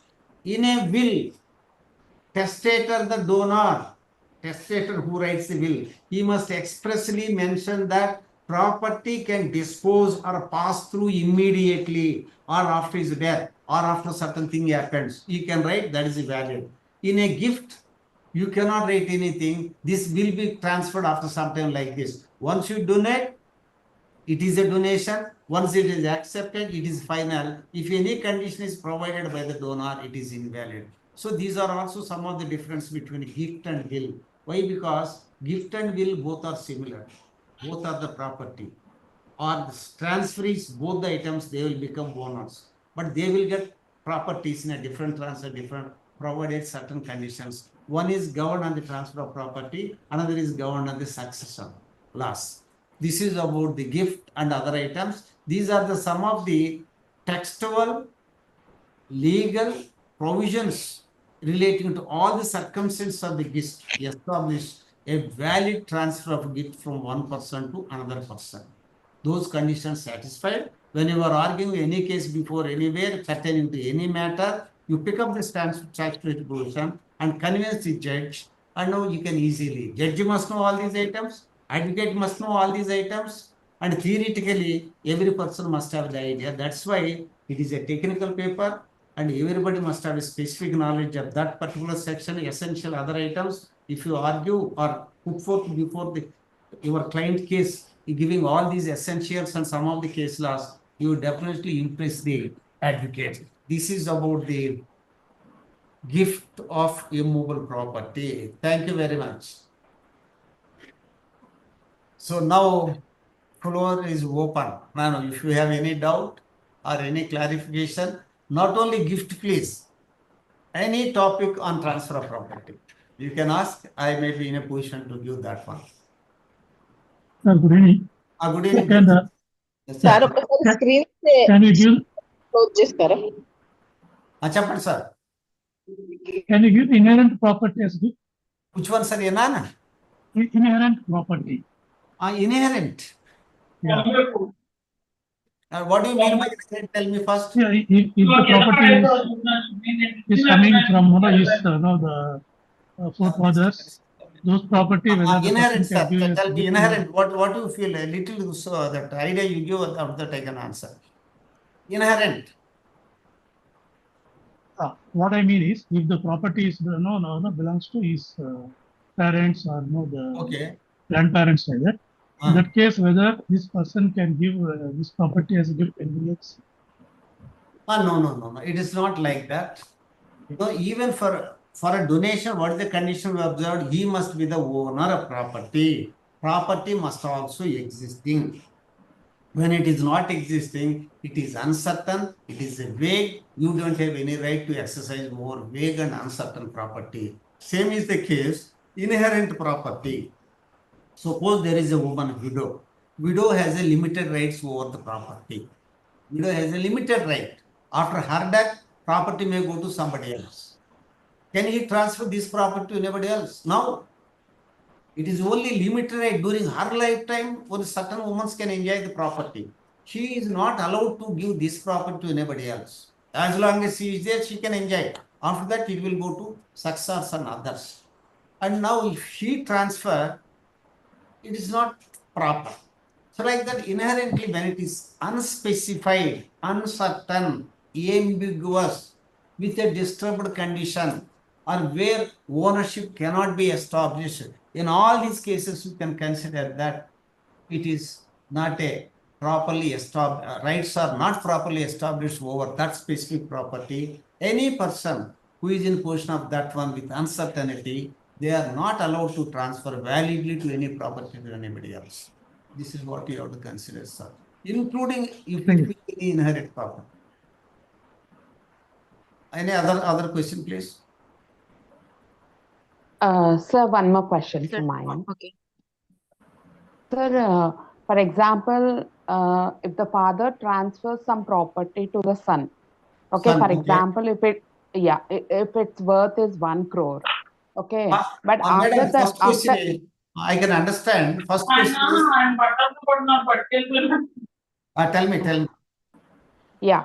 So it is when the father transfers it to the son, and after the death of the father, there is some case that's running between the father and their relation, and a judgment came through the court that the father is liable to pay 1.5 crores. Okay. Sorry, the son is liable to pay because the father was expired and the property was taken by the son. So if the property is means the Okay, I judgment can that was understand, given is madam. Now, 1.5. your question Yeah. is, when there is a property, when the owner has given a property to his successors, that owner dies, now the property in the hands of the successors, and successors now enjoy the property, but value may be 10, take for example 10 lakhs, but the liability is 15 lakhs. Yes. Now the question is, do they entitle? And now when they are this legal heirs of the property, they are also legal heirs to the responsibilities. Yes. Did you understand, madam? Responsibility. Yes, sir. Now the question is, these are the legal heirs. Two categories, madam. Is it a self-acquired property? Is it a ancestral property?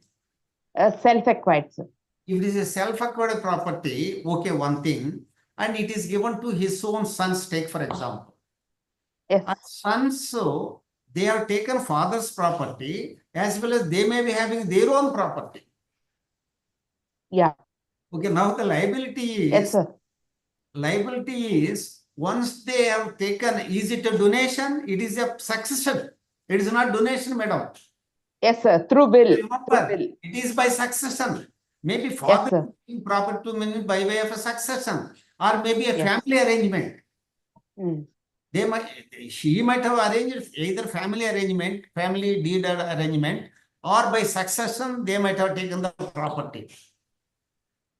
Property are given, subsequently father died, or after death of property, these successors get the property, madam. What is the incident here? Yeah, after the death of the father, the son will get the property. After the death of the father, when successor gets their property, general norm is successors are liable to pay the entire death of the property related to that one. They may be having their own personal property, so they are also generally, this is my hunch, madam, and they are liable liable to pay for the extra amount also, because they are having a property. If they do not have property, they are nowhere, because there is no property, they cannot pay. If they are having their own property apart from the success property which they got through succession, maybe whatever share they got, and now if the obligation is that they have to pay beyond the property they received, and they need to pay, because whenever any successors are there, when successors are receiving the property, successors are also responsible to the extent of the liability attached to that one. They cannot say, we did not get this one. One more question related to this. Okay. Or here, madam, here, 1 minute. Here, if they don't want to pay amount to the responsible person, they can as well say, I don't want this my father's property. I am rejecting. Oh. Like that, it will go again back. Somebody else will be appointed, they will dispose of the property, they will pay the amount to the respective creditors. Or once they receive validly as by succession or from father, they, to my knowledge, they are responsible to pay the whole obligation attached to that property. What is the other question, madam? Connected to this only, there is one more property of the mother. Mother's property is there. Okay. So the mother's property is being divided by the 4 children. Okay. 2 daughters and 2 sons. Equally. Okay.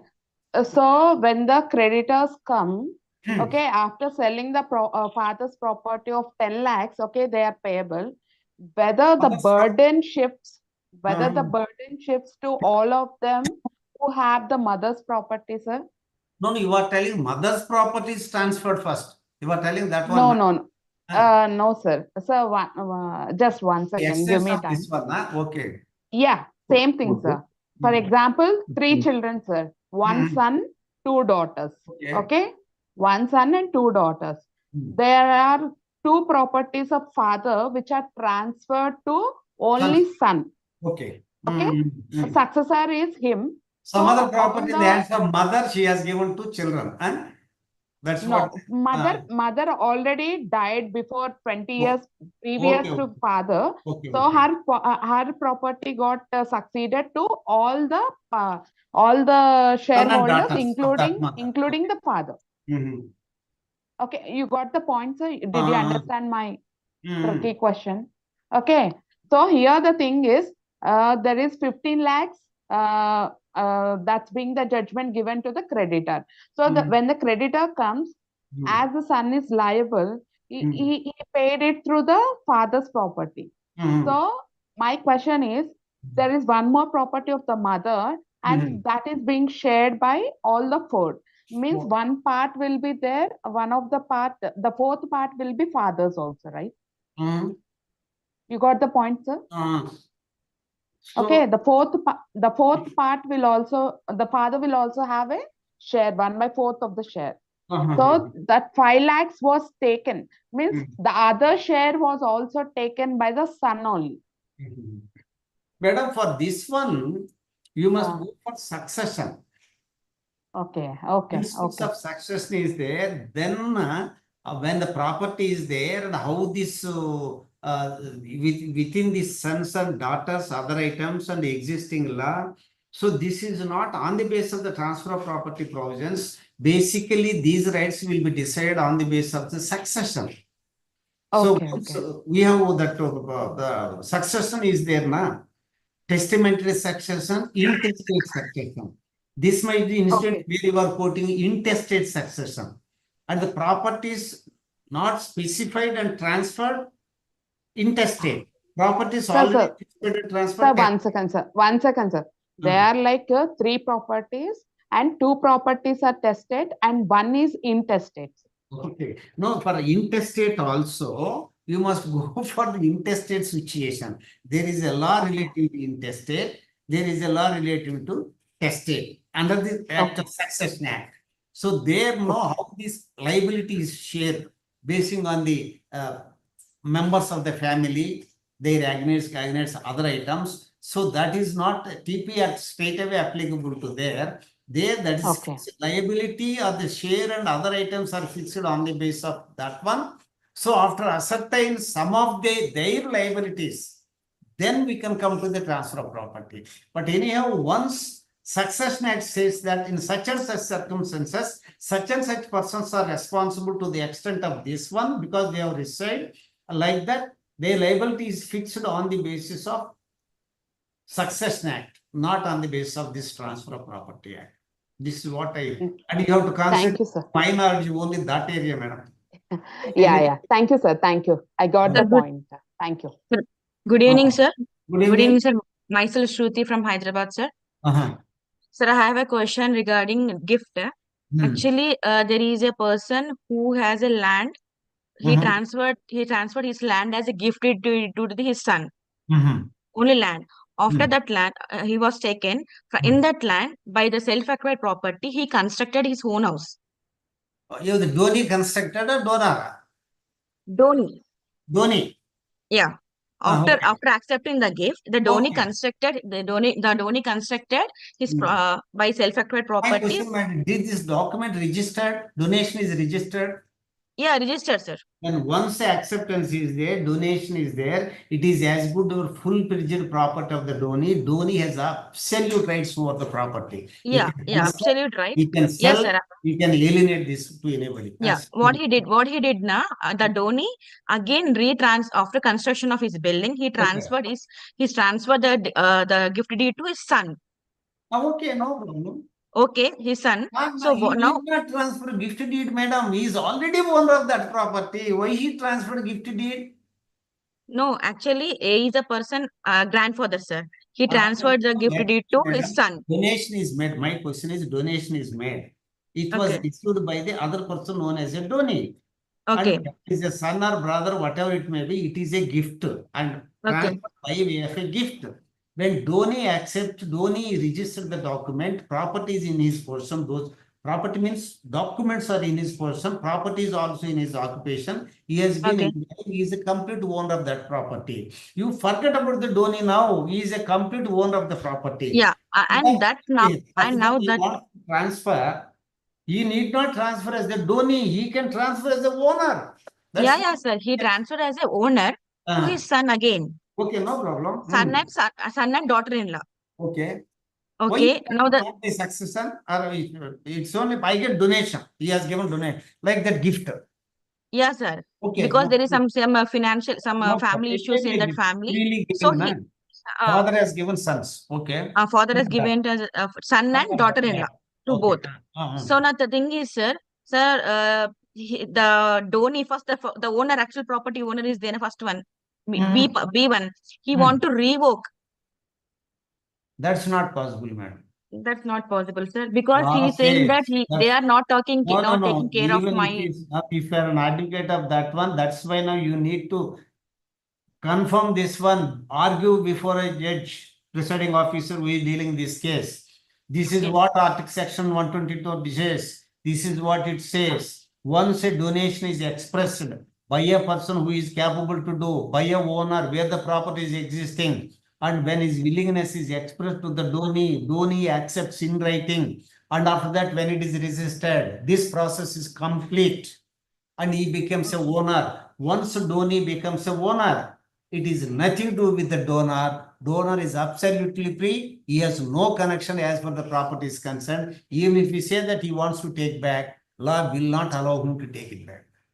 But in this case, Sir, actually, in this case, actually, parents are maybe Suffering now, sir. Parent is aged suffering people. now. No, parents are aged people. That's not the thing. Once they have given completely as a donation, it is out of affection. The son and daughter, others have to feed them. And he cannot take it back. That's what the rule. That's why all Sir, this. nowadays there is a judgment recently that they can revoke the gift. If the parents are aged people, if they are not taking care of the two parents, What are the aged reasons parents. they have given? If there is any condition. Condition is there, that is also invalid. Okay. Sir, if any condition is provided in a gift deed, to the extent of that condition, gift is invalid, which means that gift may be taken back. Exactly. Suppose condition is meant that sum of 10% this property will not come to you, other one you will get. So that property will not go to him. The rest of the item is only valid. So that 10% property which has not gone as a gift to the donee, that will remain as the property of the original owner or the donor. So that he can enjoy. Did you understand, sir? So sometimes that may be property after the donee and that original owner is claiming back. Already it is there and he has been continuing as a owner on the basis of technical principles of gift here. Though it is donated, entire property in the hands of the donee, to that extent 10% whatever he wants to take back, that is invalid. It is not a gift at all. It is a property of him.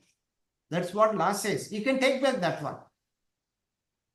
Sir, excuse me, this is Ravindra Prasad. In this, in the same context, similar to the madam's case, one of my earlier colleague had the same situation. So what happened here is she gifted to his son the one of the property, and after some 1 year, 1.5 year, she was affected with the cancer, and she was neglected by his son and daughter-in-law. Then that time, what he done, she revoke this gift. Then he approached the concerned collector and kept a petition saying that revocation of gift, and that is actually collector has assigned that but unfortunately, actually, she died in between before taking a decision. Then collector has admitted that one, and he promised to do some justice at revocation. Something it was happened recent 4 months back in Visakhapatnam. These are So maybe I was am from personally. Visakhapatnam only. Now where from Visakhapatnam? Yeah, I'm basically from Hyderabad. Just it was happened at No, Visakhapatnam. here Yeah, these are yeah. only technically it is Sir, not. But sir, maybe out of mercy and generosity, out of necessity. So sometimes necessity knows no law, na? So maybe they can flout even existing rules and they may try to help. But fortunately, she is also no more, na? So that is there. But naturally, once donation is given and accepted, technical aspect is concerned under section 122, 123, you read 22, 23 legal provisions. You read and you can understand that once it is completed. He mentioned the same, sir. The respected also mentioned the same, but the recent expressions what he told is that there is a provision saying that you can revocate whenever the dependent parent was neglected and there is a breach of trust. Maybe because he that promised is and out of necessity, maybe out of what's called generosity, we can say. Now, because there is nobody who can take care of this is a situation where somebody must help her like that, no. But legally not, but morally correct. Legally not, but morally, everybody will convince, and everybody will feel that such and circumstances, law is also not helping, and now somebody must come and help them like that. It's morally correct, but legally invalid. Excuse me, sir, can I add something to this if you don't mind? Okay, one thing. Yeah, you have a legal provision regarding this. Maintenance and Welfare of Parents and Senior Citizens Act అని కొత్తగా That is the new వచ్చింది. act you are telling. Yeah. Okay. It's దాంట్లో correct, కనుక but ఏదైనా provision రాసుకుని ఉంటే వాళ్ళు giving gift parents That you కనుక can ఏదైనా యా Because a new అందులో law, section that law 23 will help ఉంటుంది. for all these anomalies are being taken care of, and that will help to older persons or persons with all these chronic. It's not about anomalies like actually gift ఇస్తున్నప్పుడు ఆ parents కనుక condition order గా రాసుకున్నా లేదంటే return గా రాసుకున్నా సరే ఆ గిఫ్ట్ లో పేరెంట్స్ ని కనుక ట్రీట్ చేయకపోతే parents grand parents what ever ఆ డోనీ కనుక డొనార్ని ప్రాపర్ గా ట్రీట్ చేయకపోతే ఆ gift can be revoke back. అది ఇది వరకు సుప్రీంకోర్టు డెసిషన్స్ ప్రకారం ఏముండేదంటే కంపల్సరీ అందులోనూ ఆ ప్రొవిజన్ రాసి ఉండాలి అని ఉండేది. ఇప్పుడు అట్లా లేదు.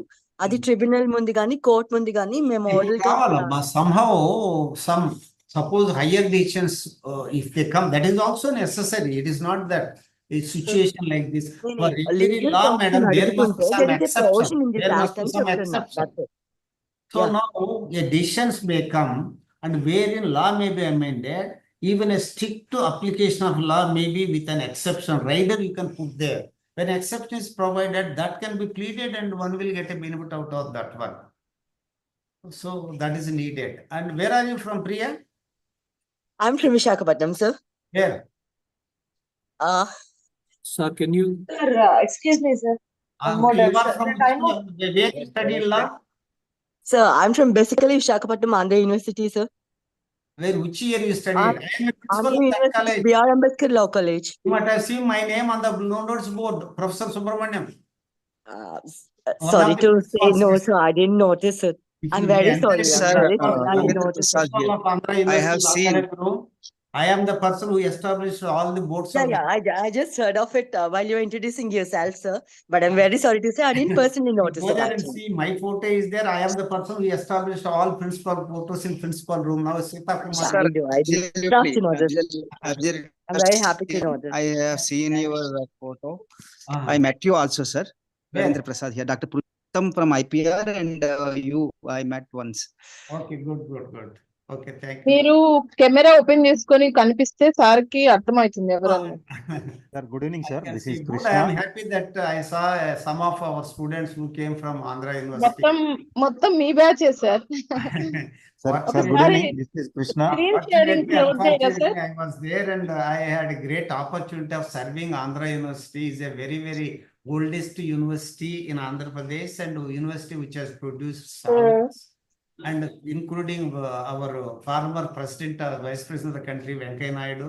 He was the president of Andhra University as he was the last student, and he has grown up from there only. And many occasions, Venkaiah Naidu has mentioned in his presentations that I have developed everything or skill, and I became even the vice president because I did law from Andhra University. I am proud of being a faculty there and serving as a principal 3 years of that college. Sir, good evening, sir. This is Good evening. Krishna. Yeah, sir. ఈ gift deed కి సంబంధించి present నేను ఒక partition suit చేస్తున్నాను sir. I am on behalf of defendant in the suit. Actually, gift settlement deed was written by one woman in the year 1980. Registered gift settlement deed. It is her self-acquired property who purchased in the year 1975, and she reduced. She made a gift settlement deed in favor of her husband and her adopted son. Okay. దాంట్లో clear రిసైటల్స్ ఏమని అంటే ఈ రోజున how she became a owner of that one? She purchased from some other person, sir. There is a registered sale deed in the year 1975. She purchased means now what was she? He was an employee. What her source of income? Actually, she is there. How can you say that she purchased? She is a business lady, sir. Okay, business. What about husband? He's having some business and landed properties. ఆవిడ తాకట్టు వ్యాపారం అది చేసుకుంటే money and she purchased. Okay. It is her self-acquired property. 80లో ఆవిడ registered gift settlement deed in favour of husband and adopteds అని రాశారు. దాంట్లో ఏంటంటే ఈ రోజున మీకు ఈ విధంగా సెటిల్మెంట్ దస్తావేజ్ ద్వారా దఖలుపరుస్తున్నాను, అయితే ఈ పొజిషన్ నా దగ్గరే ఉంచుకుంటున్నాను, నా జీవిత పర్యంతం దీని ట్యాక్స్ అవి నేనే కడతాను, నా అనుభవంలో ఉంటుంది. కాదండి, పైన హెడ్డింగ్ మాత్రం గిఫ్ట్ సెటిల్మెంట్ దస్తావేజ్ అనే రాశారు. తెలుగులో 80లో రాసినప్పుడు గిఫ్ట్ సెటిల్మెంట్ దస్తావేజ్ అని రాశారు. సెటిల్మెంట్ చేసుకుంటారు గిఫ్ట్ ద్వారా. What section 120 says? Is it not inconsistent with the provisions of 122 or 123? అది కొంచెం చూడండి మీరు. అంటే అక్కడ నామన్క్లేచర్ she can go for even will rights because she is an absolute owner of the property. She can write a will, and in that she can mention all these conditions which are valid if it is a will. If it is a gift, if you put a condition and that condition may be ఆవిడ తదనంతరం అక్కడ gift execute చేయడం ఉండదు కదా కృష్ణ గారు. అందువల్ల అంటే దాంట్లో ఏం రాశారంటే తను ఉన్నంత కాలం తన అనుభవంలో ఉంటుంది, తన తర్వాత తన హస్బెండ్ లైఫ్ ఇంట్రెస్ట్, ఆ తర్వాత అడాప్టెడ్ సన్ కి అబ్సల్యూట్ ఇంట్రెస్ట్ రాశారు. I have a little doubt. See it, sir. This must be challenged as a instead of gift. No, it can go for a will. And how partition? అవును sir, partition suit లో let me conclude. Partition అయితే partition agreement అని రాయాలి కానీ it is not a gift. కాదండి, ఒక్క నిమిషం నన్ను కంప్లీట్ చేయండి.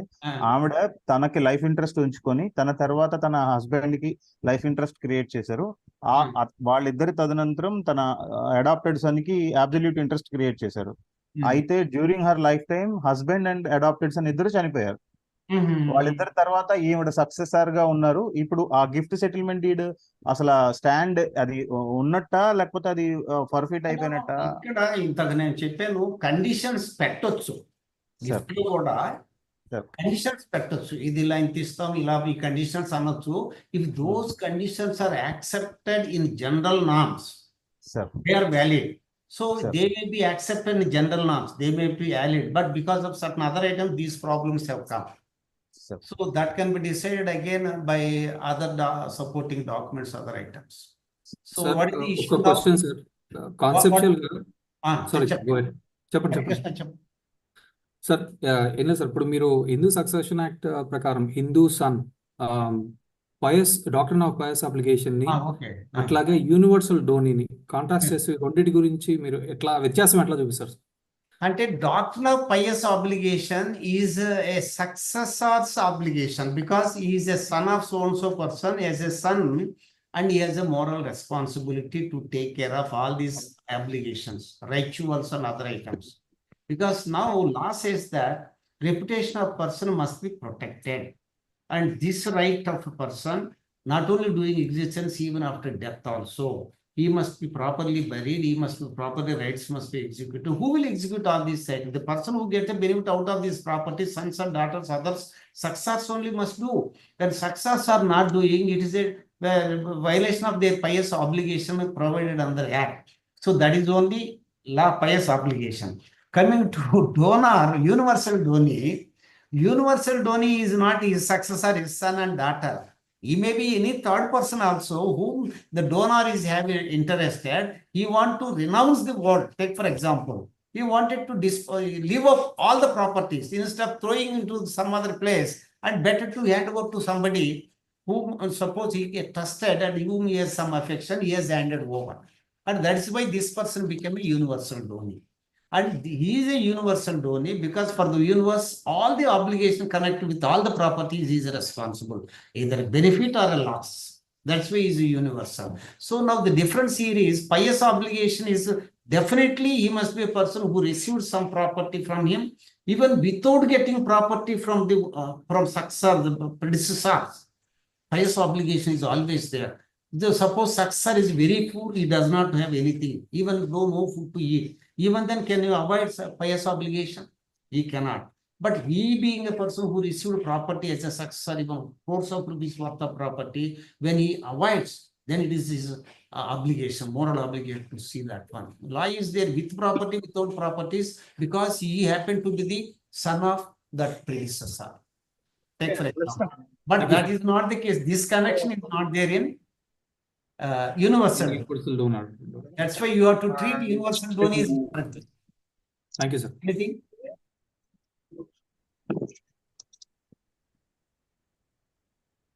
So, okay, sir. Salla Sir. Anil Kumar garu, mere ekkada SR Rao. Sir, Anything? can I ask you doubt? Hello. Tell me. Sir, for example, if a person A gifted immovable property to B, sir, A gifted immovable property through gift to B, which is registered also, and again A executed a bill to the same property to some other person, C. Here A first gifted immovable property, later A executed will of that same property to another person. Another one. Okay. So in this context, which What is one? what is the time gap between these two, madam? What is the time Sir? gap between these two? 2 months or 3 months, sir. Okay. Now coming to here, I can understand. Here, once a donation is made and that satisfies all the conditions, section 122, 123 of the Transfer of Property Act, accepted by the donee. If this gift is completed, donee will automatically become a owner of that one. It's So not donee gift, sir. It's a will. She is saying about will. I am coming to that one also, madam. I am coming to that one. Yes, sir. Sorry. Sir, my question is, which will present, sir, will or gift? No, I can understand your question. One is first he donated, gift was established. After some time, same property he wrote a will. That's what I. Yes, sir, to another person. Yes. Stop it here. I got the point. No, I will give reason. The gift. As far as the gift is concerned, this is over. And the donee will automatically become a property. Once donee becomes the property that is given by the donor to the donee, donor ceases to be the owner of that property. When donor ceases to be the property, how can he donate or extend a will? Let's presume that. And now even the property is not transferred to the donee, law always, because there is a transfer of interest from the donor to the donee will become. Property may be in the possession of the transferor or the donor for some time, even after donation. And because it is there, he may execute will in favor of somebody else. There are two occasions. One is a will, one is a donation, both with a gap of 2 items. When there are two competing documents executed by one person, when rights and responsibilities relating to the transferees are concerned here, this donee's rights are conflicting with the successor rights in donee, this one will.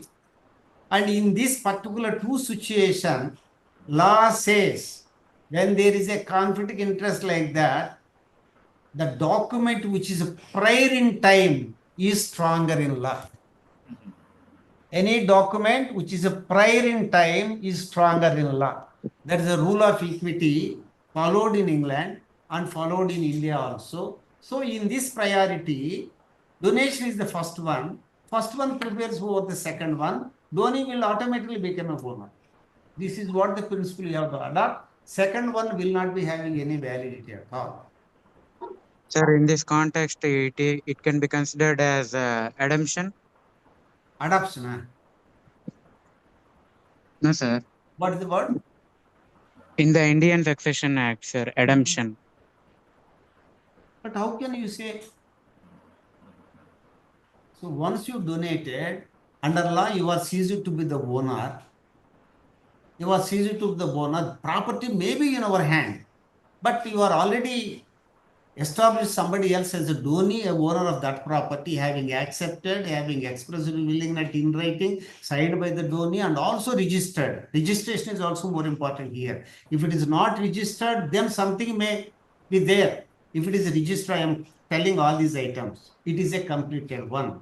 And more rights will go to the donee, not for other person, on the basis of this principle. Priority of rights. Okay. Any doubts, please? Good. Sridevi, what shall we do? Yes, sir. We will conclude, sir. And shall we? We don't want to leave you. Actually, No problem. No. We are here and I am not going anything. Whatever I got, some information I am giving through, it may be useful to you. yes, sir. Yes, sir. Now, there are certain conflict areas. We have to solve it. And you should not confine to a particular area of law. You have to study transfer of property. You have to study all other laws also. You must specialize. And that is why a lawyer will become a more effective and a more resourceful person when you acquire the knowledge of different subjects. So that's why I am here to give any of area. It may be constitution, it may be general law, it may be transfer of property, it may be anything. Because we have been working many laws here and we are having a touch with all items. I got a golden opportunity of serving in IAS Academy, Missouri, as a faculty of law, professor of law, professor of political science, 6 years. There I got an interaction with many IAS officers. Believe me, I have produced almost 2,000 IAS officers. 2,000 IAS officers whom I interacted, and they are now secretaries of the chief ministers, secretaries in our country. Different, go any secretariat. I have my student as a secretary in that one. For that matter, I can tell you, in Andhra Pradesh, I am not boring myself. I am feeling very happy. When Revanth Reddy appointed, selected as the chief minister, immediately he has picked up Sheshadri as his first secretary. First person appointed by Revanth Reddy as his secretary. Next, again, that municipal commissioner, Amarpalli appointed. So first secretary, Sheshadri, very renowned person. He is from Karnataka. I am his guide. And I am his class teacher at my ISM Missouri. He did in LLM under my supervision on contracts. He did LLM from Annamalai University. I was the guide to him. I am very happy to see that my student is the secretary of the chief minister. Same is the case coming to Andhra Pradesh. When Chandrababu Naidu incidentally became chief minister, same recently, 3 months back, and he has prepared Ravi Chandra is the chief secretary to the chief minister. He was my student. He was with me in my academy most of the time. So like this, I am very happy that I got an opportunity interacting with all these and these IAS officers who are very knowledgeable person and persons with a work motive and you can say that very promising officers, because these two chief ministers immediately after taking a charge, pick up one person appointing as chief secretary for him, the first person. That shows the confidence now these two are carrying in the minds of the new chief ministers. I am fortunate with them. They are my disciples for some time. So in that sense, I got an opportunity, many person interacting, and I got some information. That's why I could able to give any answer to you. Yes, So sir. thank you very much for giving you an opportunity interacting with you. All the best. It's an opportunity to us, to all of us. We got a chance of interacting to you, sir. Sir, can we have your contact number, sir? On my contact number now 94403. You can note down whoever is there. It is there with Sridevi also. 94403 15993. 15? 94403 15993. 993. If you get any doubt on any area, you can say that I am so and so. You have attended a class, something like that. And if I am free, I am not there in the class, other items, I can definitely. First, you please text, sir. Yes, sir. Reciprocate to that. WhatsApp, sir. So, no? Okay, WhatsApp, shall I text to you? Shall No, I sir. text? If we have any doubt, If you we'll have any doubt, approach can you we by text? texting it through No, WhatsApp. I gave number to you. Now I keep that number. You can save it. You can say, text anything, that one. WhatsApp message also. Sure, sir. Sure. Okay, sir. And I am Thank free. you so much, Thank sir. you, sir. I think So all someone the raised best. their hand. Thank you, Sridevi, once Madam, again. someone raised their hand, I think. For Sir, I have one doubt. Thank you very much, sir. Shall I leave the portal, Sridevi? Yes, sir. Thank you so much, sir. Okay, And all the best. we want to learn about constitution also. One more thing, Sridevi. Yes, As sir. a teacher of transfer of property, I think that if people are interested, you can advise them. Mortgage is one chapter in the transfer of property, which is a little difficult and technical. Every advocate must have a depth idea of mortgage, implications, intricacies related to different types of mortgages and the parties to the mortgage different. There is a specific reason why mortgage chapter is provided in the transfer of property. So if you are free and sometime I can take exclusively 1 hour on mortgages or maybe 1.5 hours. So that's very useful to all because most of the dispute related to that one only. So you will get a benefit of that one. So I can spare you some time on mortgages one session. Yes, sir. Yes, sir. Thank you. I will be touched. Thank you. Thank you very much, sir. Very kind of you. Thank you very much. Thank you, sir. Thank you, sir. Thank you very much, Sir, sir. I'm the student, sir. Tell me. AU student, sir. 2010 batch. 10 ఉన్నానమ్మా నేను ఎవరు మీ పేరు Kanchana, sir. Kanchana Kanchana నాకెందుకు తెలీదు by video LLM కూడా మీ దగ్గరే, sir. ఎవరు Kanchana you have not come by video mode అంతే sir video కొంచెం ప్రాబ్లం ఉంది sir. Okay. Kanchana, now 2009 I came to Andhra University from Srikakulam. 9 లో ఉన్నాను 10 లో I took master of law classes, LLB classes, 9 and 10, 11. 13 I became a principal. I was there up to 16. 13 దగ్గర 105 మందిని PhD scholars admit చేశాను నేను as a principal. 105 PhD scholars, not 1 or 2. Highest bulk in the Andhra University history. So Kanchana, I remember you. Oh, thank you, sir. Then నా పిల్లలు కూడా మీరు నేను నన్ను కూడా పిహెచ్డి చేయించాలి. చేయండి అమ్మా, పర్వాలేదు. ఇప్పుడు పిహెచ్డికి శ్రీదేవి మీరు చేయండి, దట్స్ గుడ్. మనకు అన్ని యూనివర్సిటీలో లేవు, కొన్ని యూనివర్సిటీలు ఆంధ్ర యూనివర్సిటీలో ఉంది ఇప్పుడు మాత్రం. కొన్ని యూనివర్సిటీ ఏంటంటే you must be the teacher of law for enrolling as a scholar. You must work as a teacher in a law college. But there are some universities, 1 or 2 in Andhra, under executive category, you can enroll as a scholar. Andhra University, 1 or 2, not all universities. So, కొంచెం ఆంధ్రలో ఏమైందంటమ్మా, teachers లేరు, లా కాలేజీలో teachers లేవు, అన్ని law college. Take for Andhra university, I will give an example. Andhra యూనివర్సిటీలో present principal is the only person who is a full-time employee. And when I was a principal, 15 faculty members ఉండేరు, ఇప్పుడు ఎవరు లేరు, ఒకరే. అన్ని యూనివర్సిటీలో ఇదే పొజిషన్. సో ఇప్పుడు కొత్త రిక్రూట్మెంట్ వస్తారు, అప్పుడు ఎక్కువ సీట్లు వస్తాయి, ఫ్యాకల్టీ ఉంటారు కాబట్టి రీసెర్చ్ స్కాలర్స్ కూడా తీసుకుంటారు, అప్పుడు you can enrol. So now there is no school in any university to enroll because teachers are not there. So it may take 1 or 2 years. In the meanwhile, you can go. So whenever you want to do, inform me. I will, when advertisement comes, I will suggest you. Yes, sir. Thank you so much. All the best. Sir మీరు PhD ఎందులో చేశారు sir మీరు My PhD is constitutional law, federalism. I did PhD from Andhra University, LLM from SV University, MA Political Science from Andhra University, MA Sociology from SV University, PhD in Law from Andhra University. Presently, I am also pursuing LLD from Berhampur University. No problem. There is no end for learning. Like very inspiring sir thank you so much thank But you very much we request, sir, you start teaching us. Okay, Like definitely. we are like laymen, sir, in No, this. no, no. We will give. When we are free, we can assimilate information we have.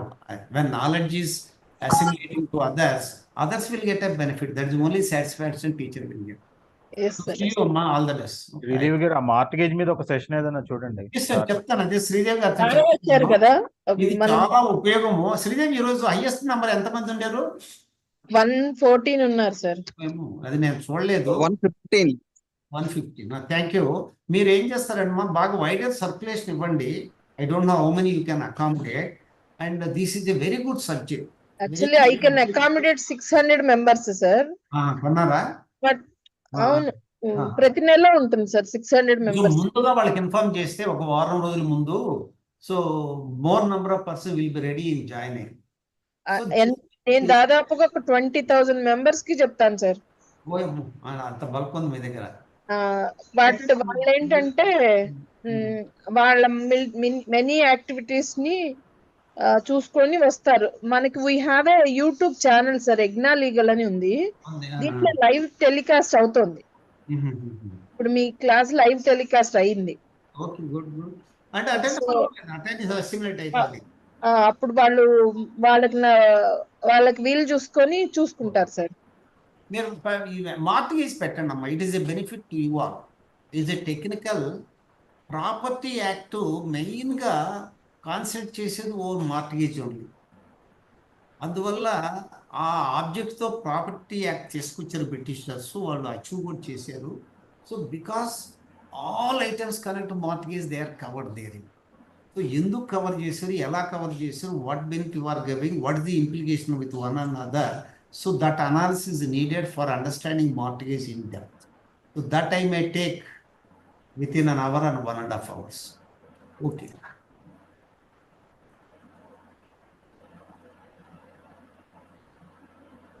Yes, sir. Okay, thank you. Bye. Thank you, sir.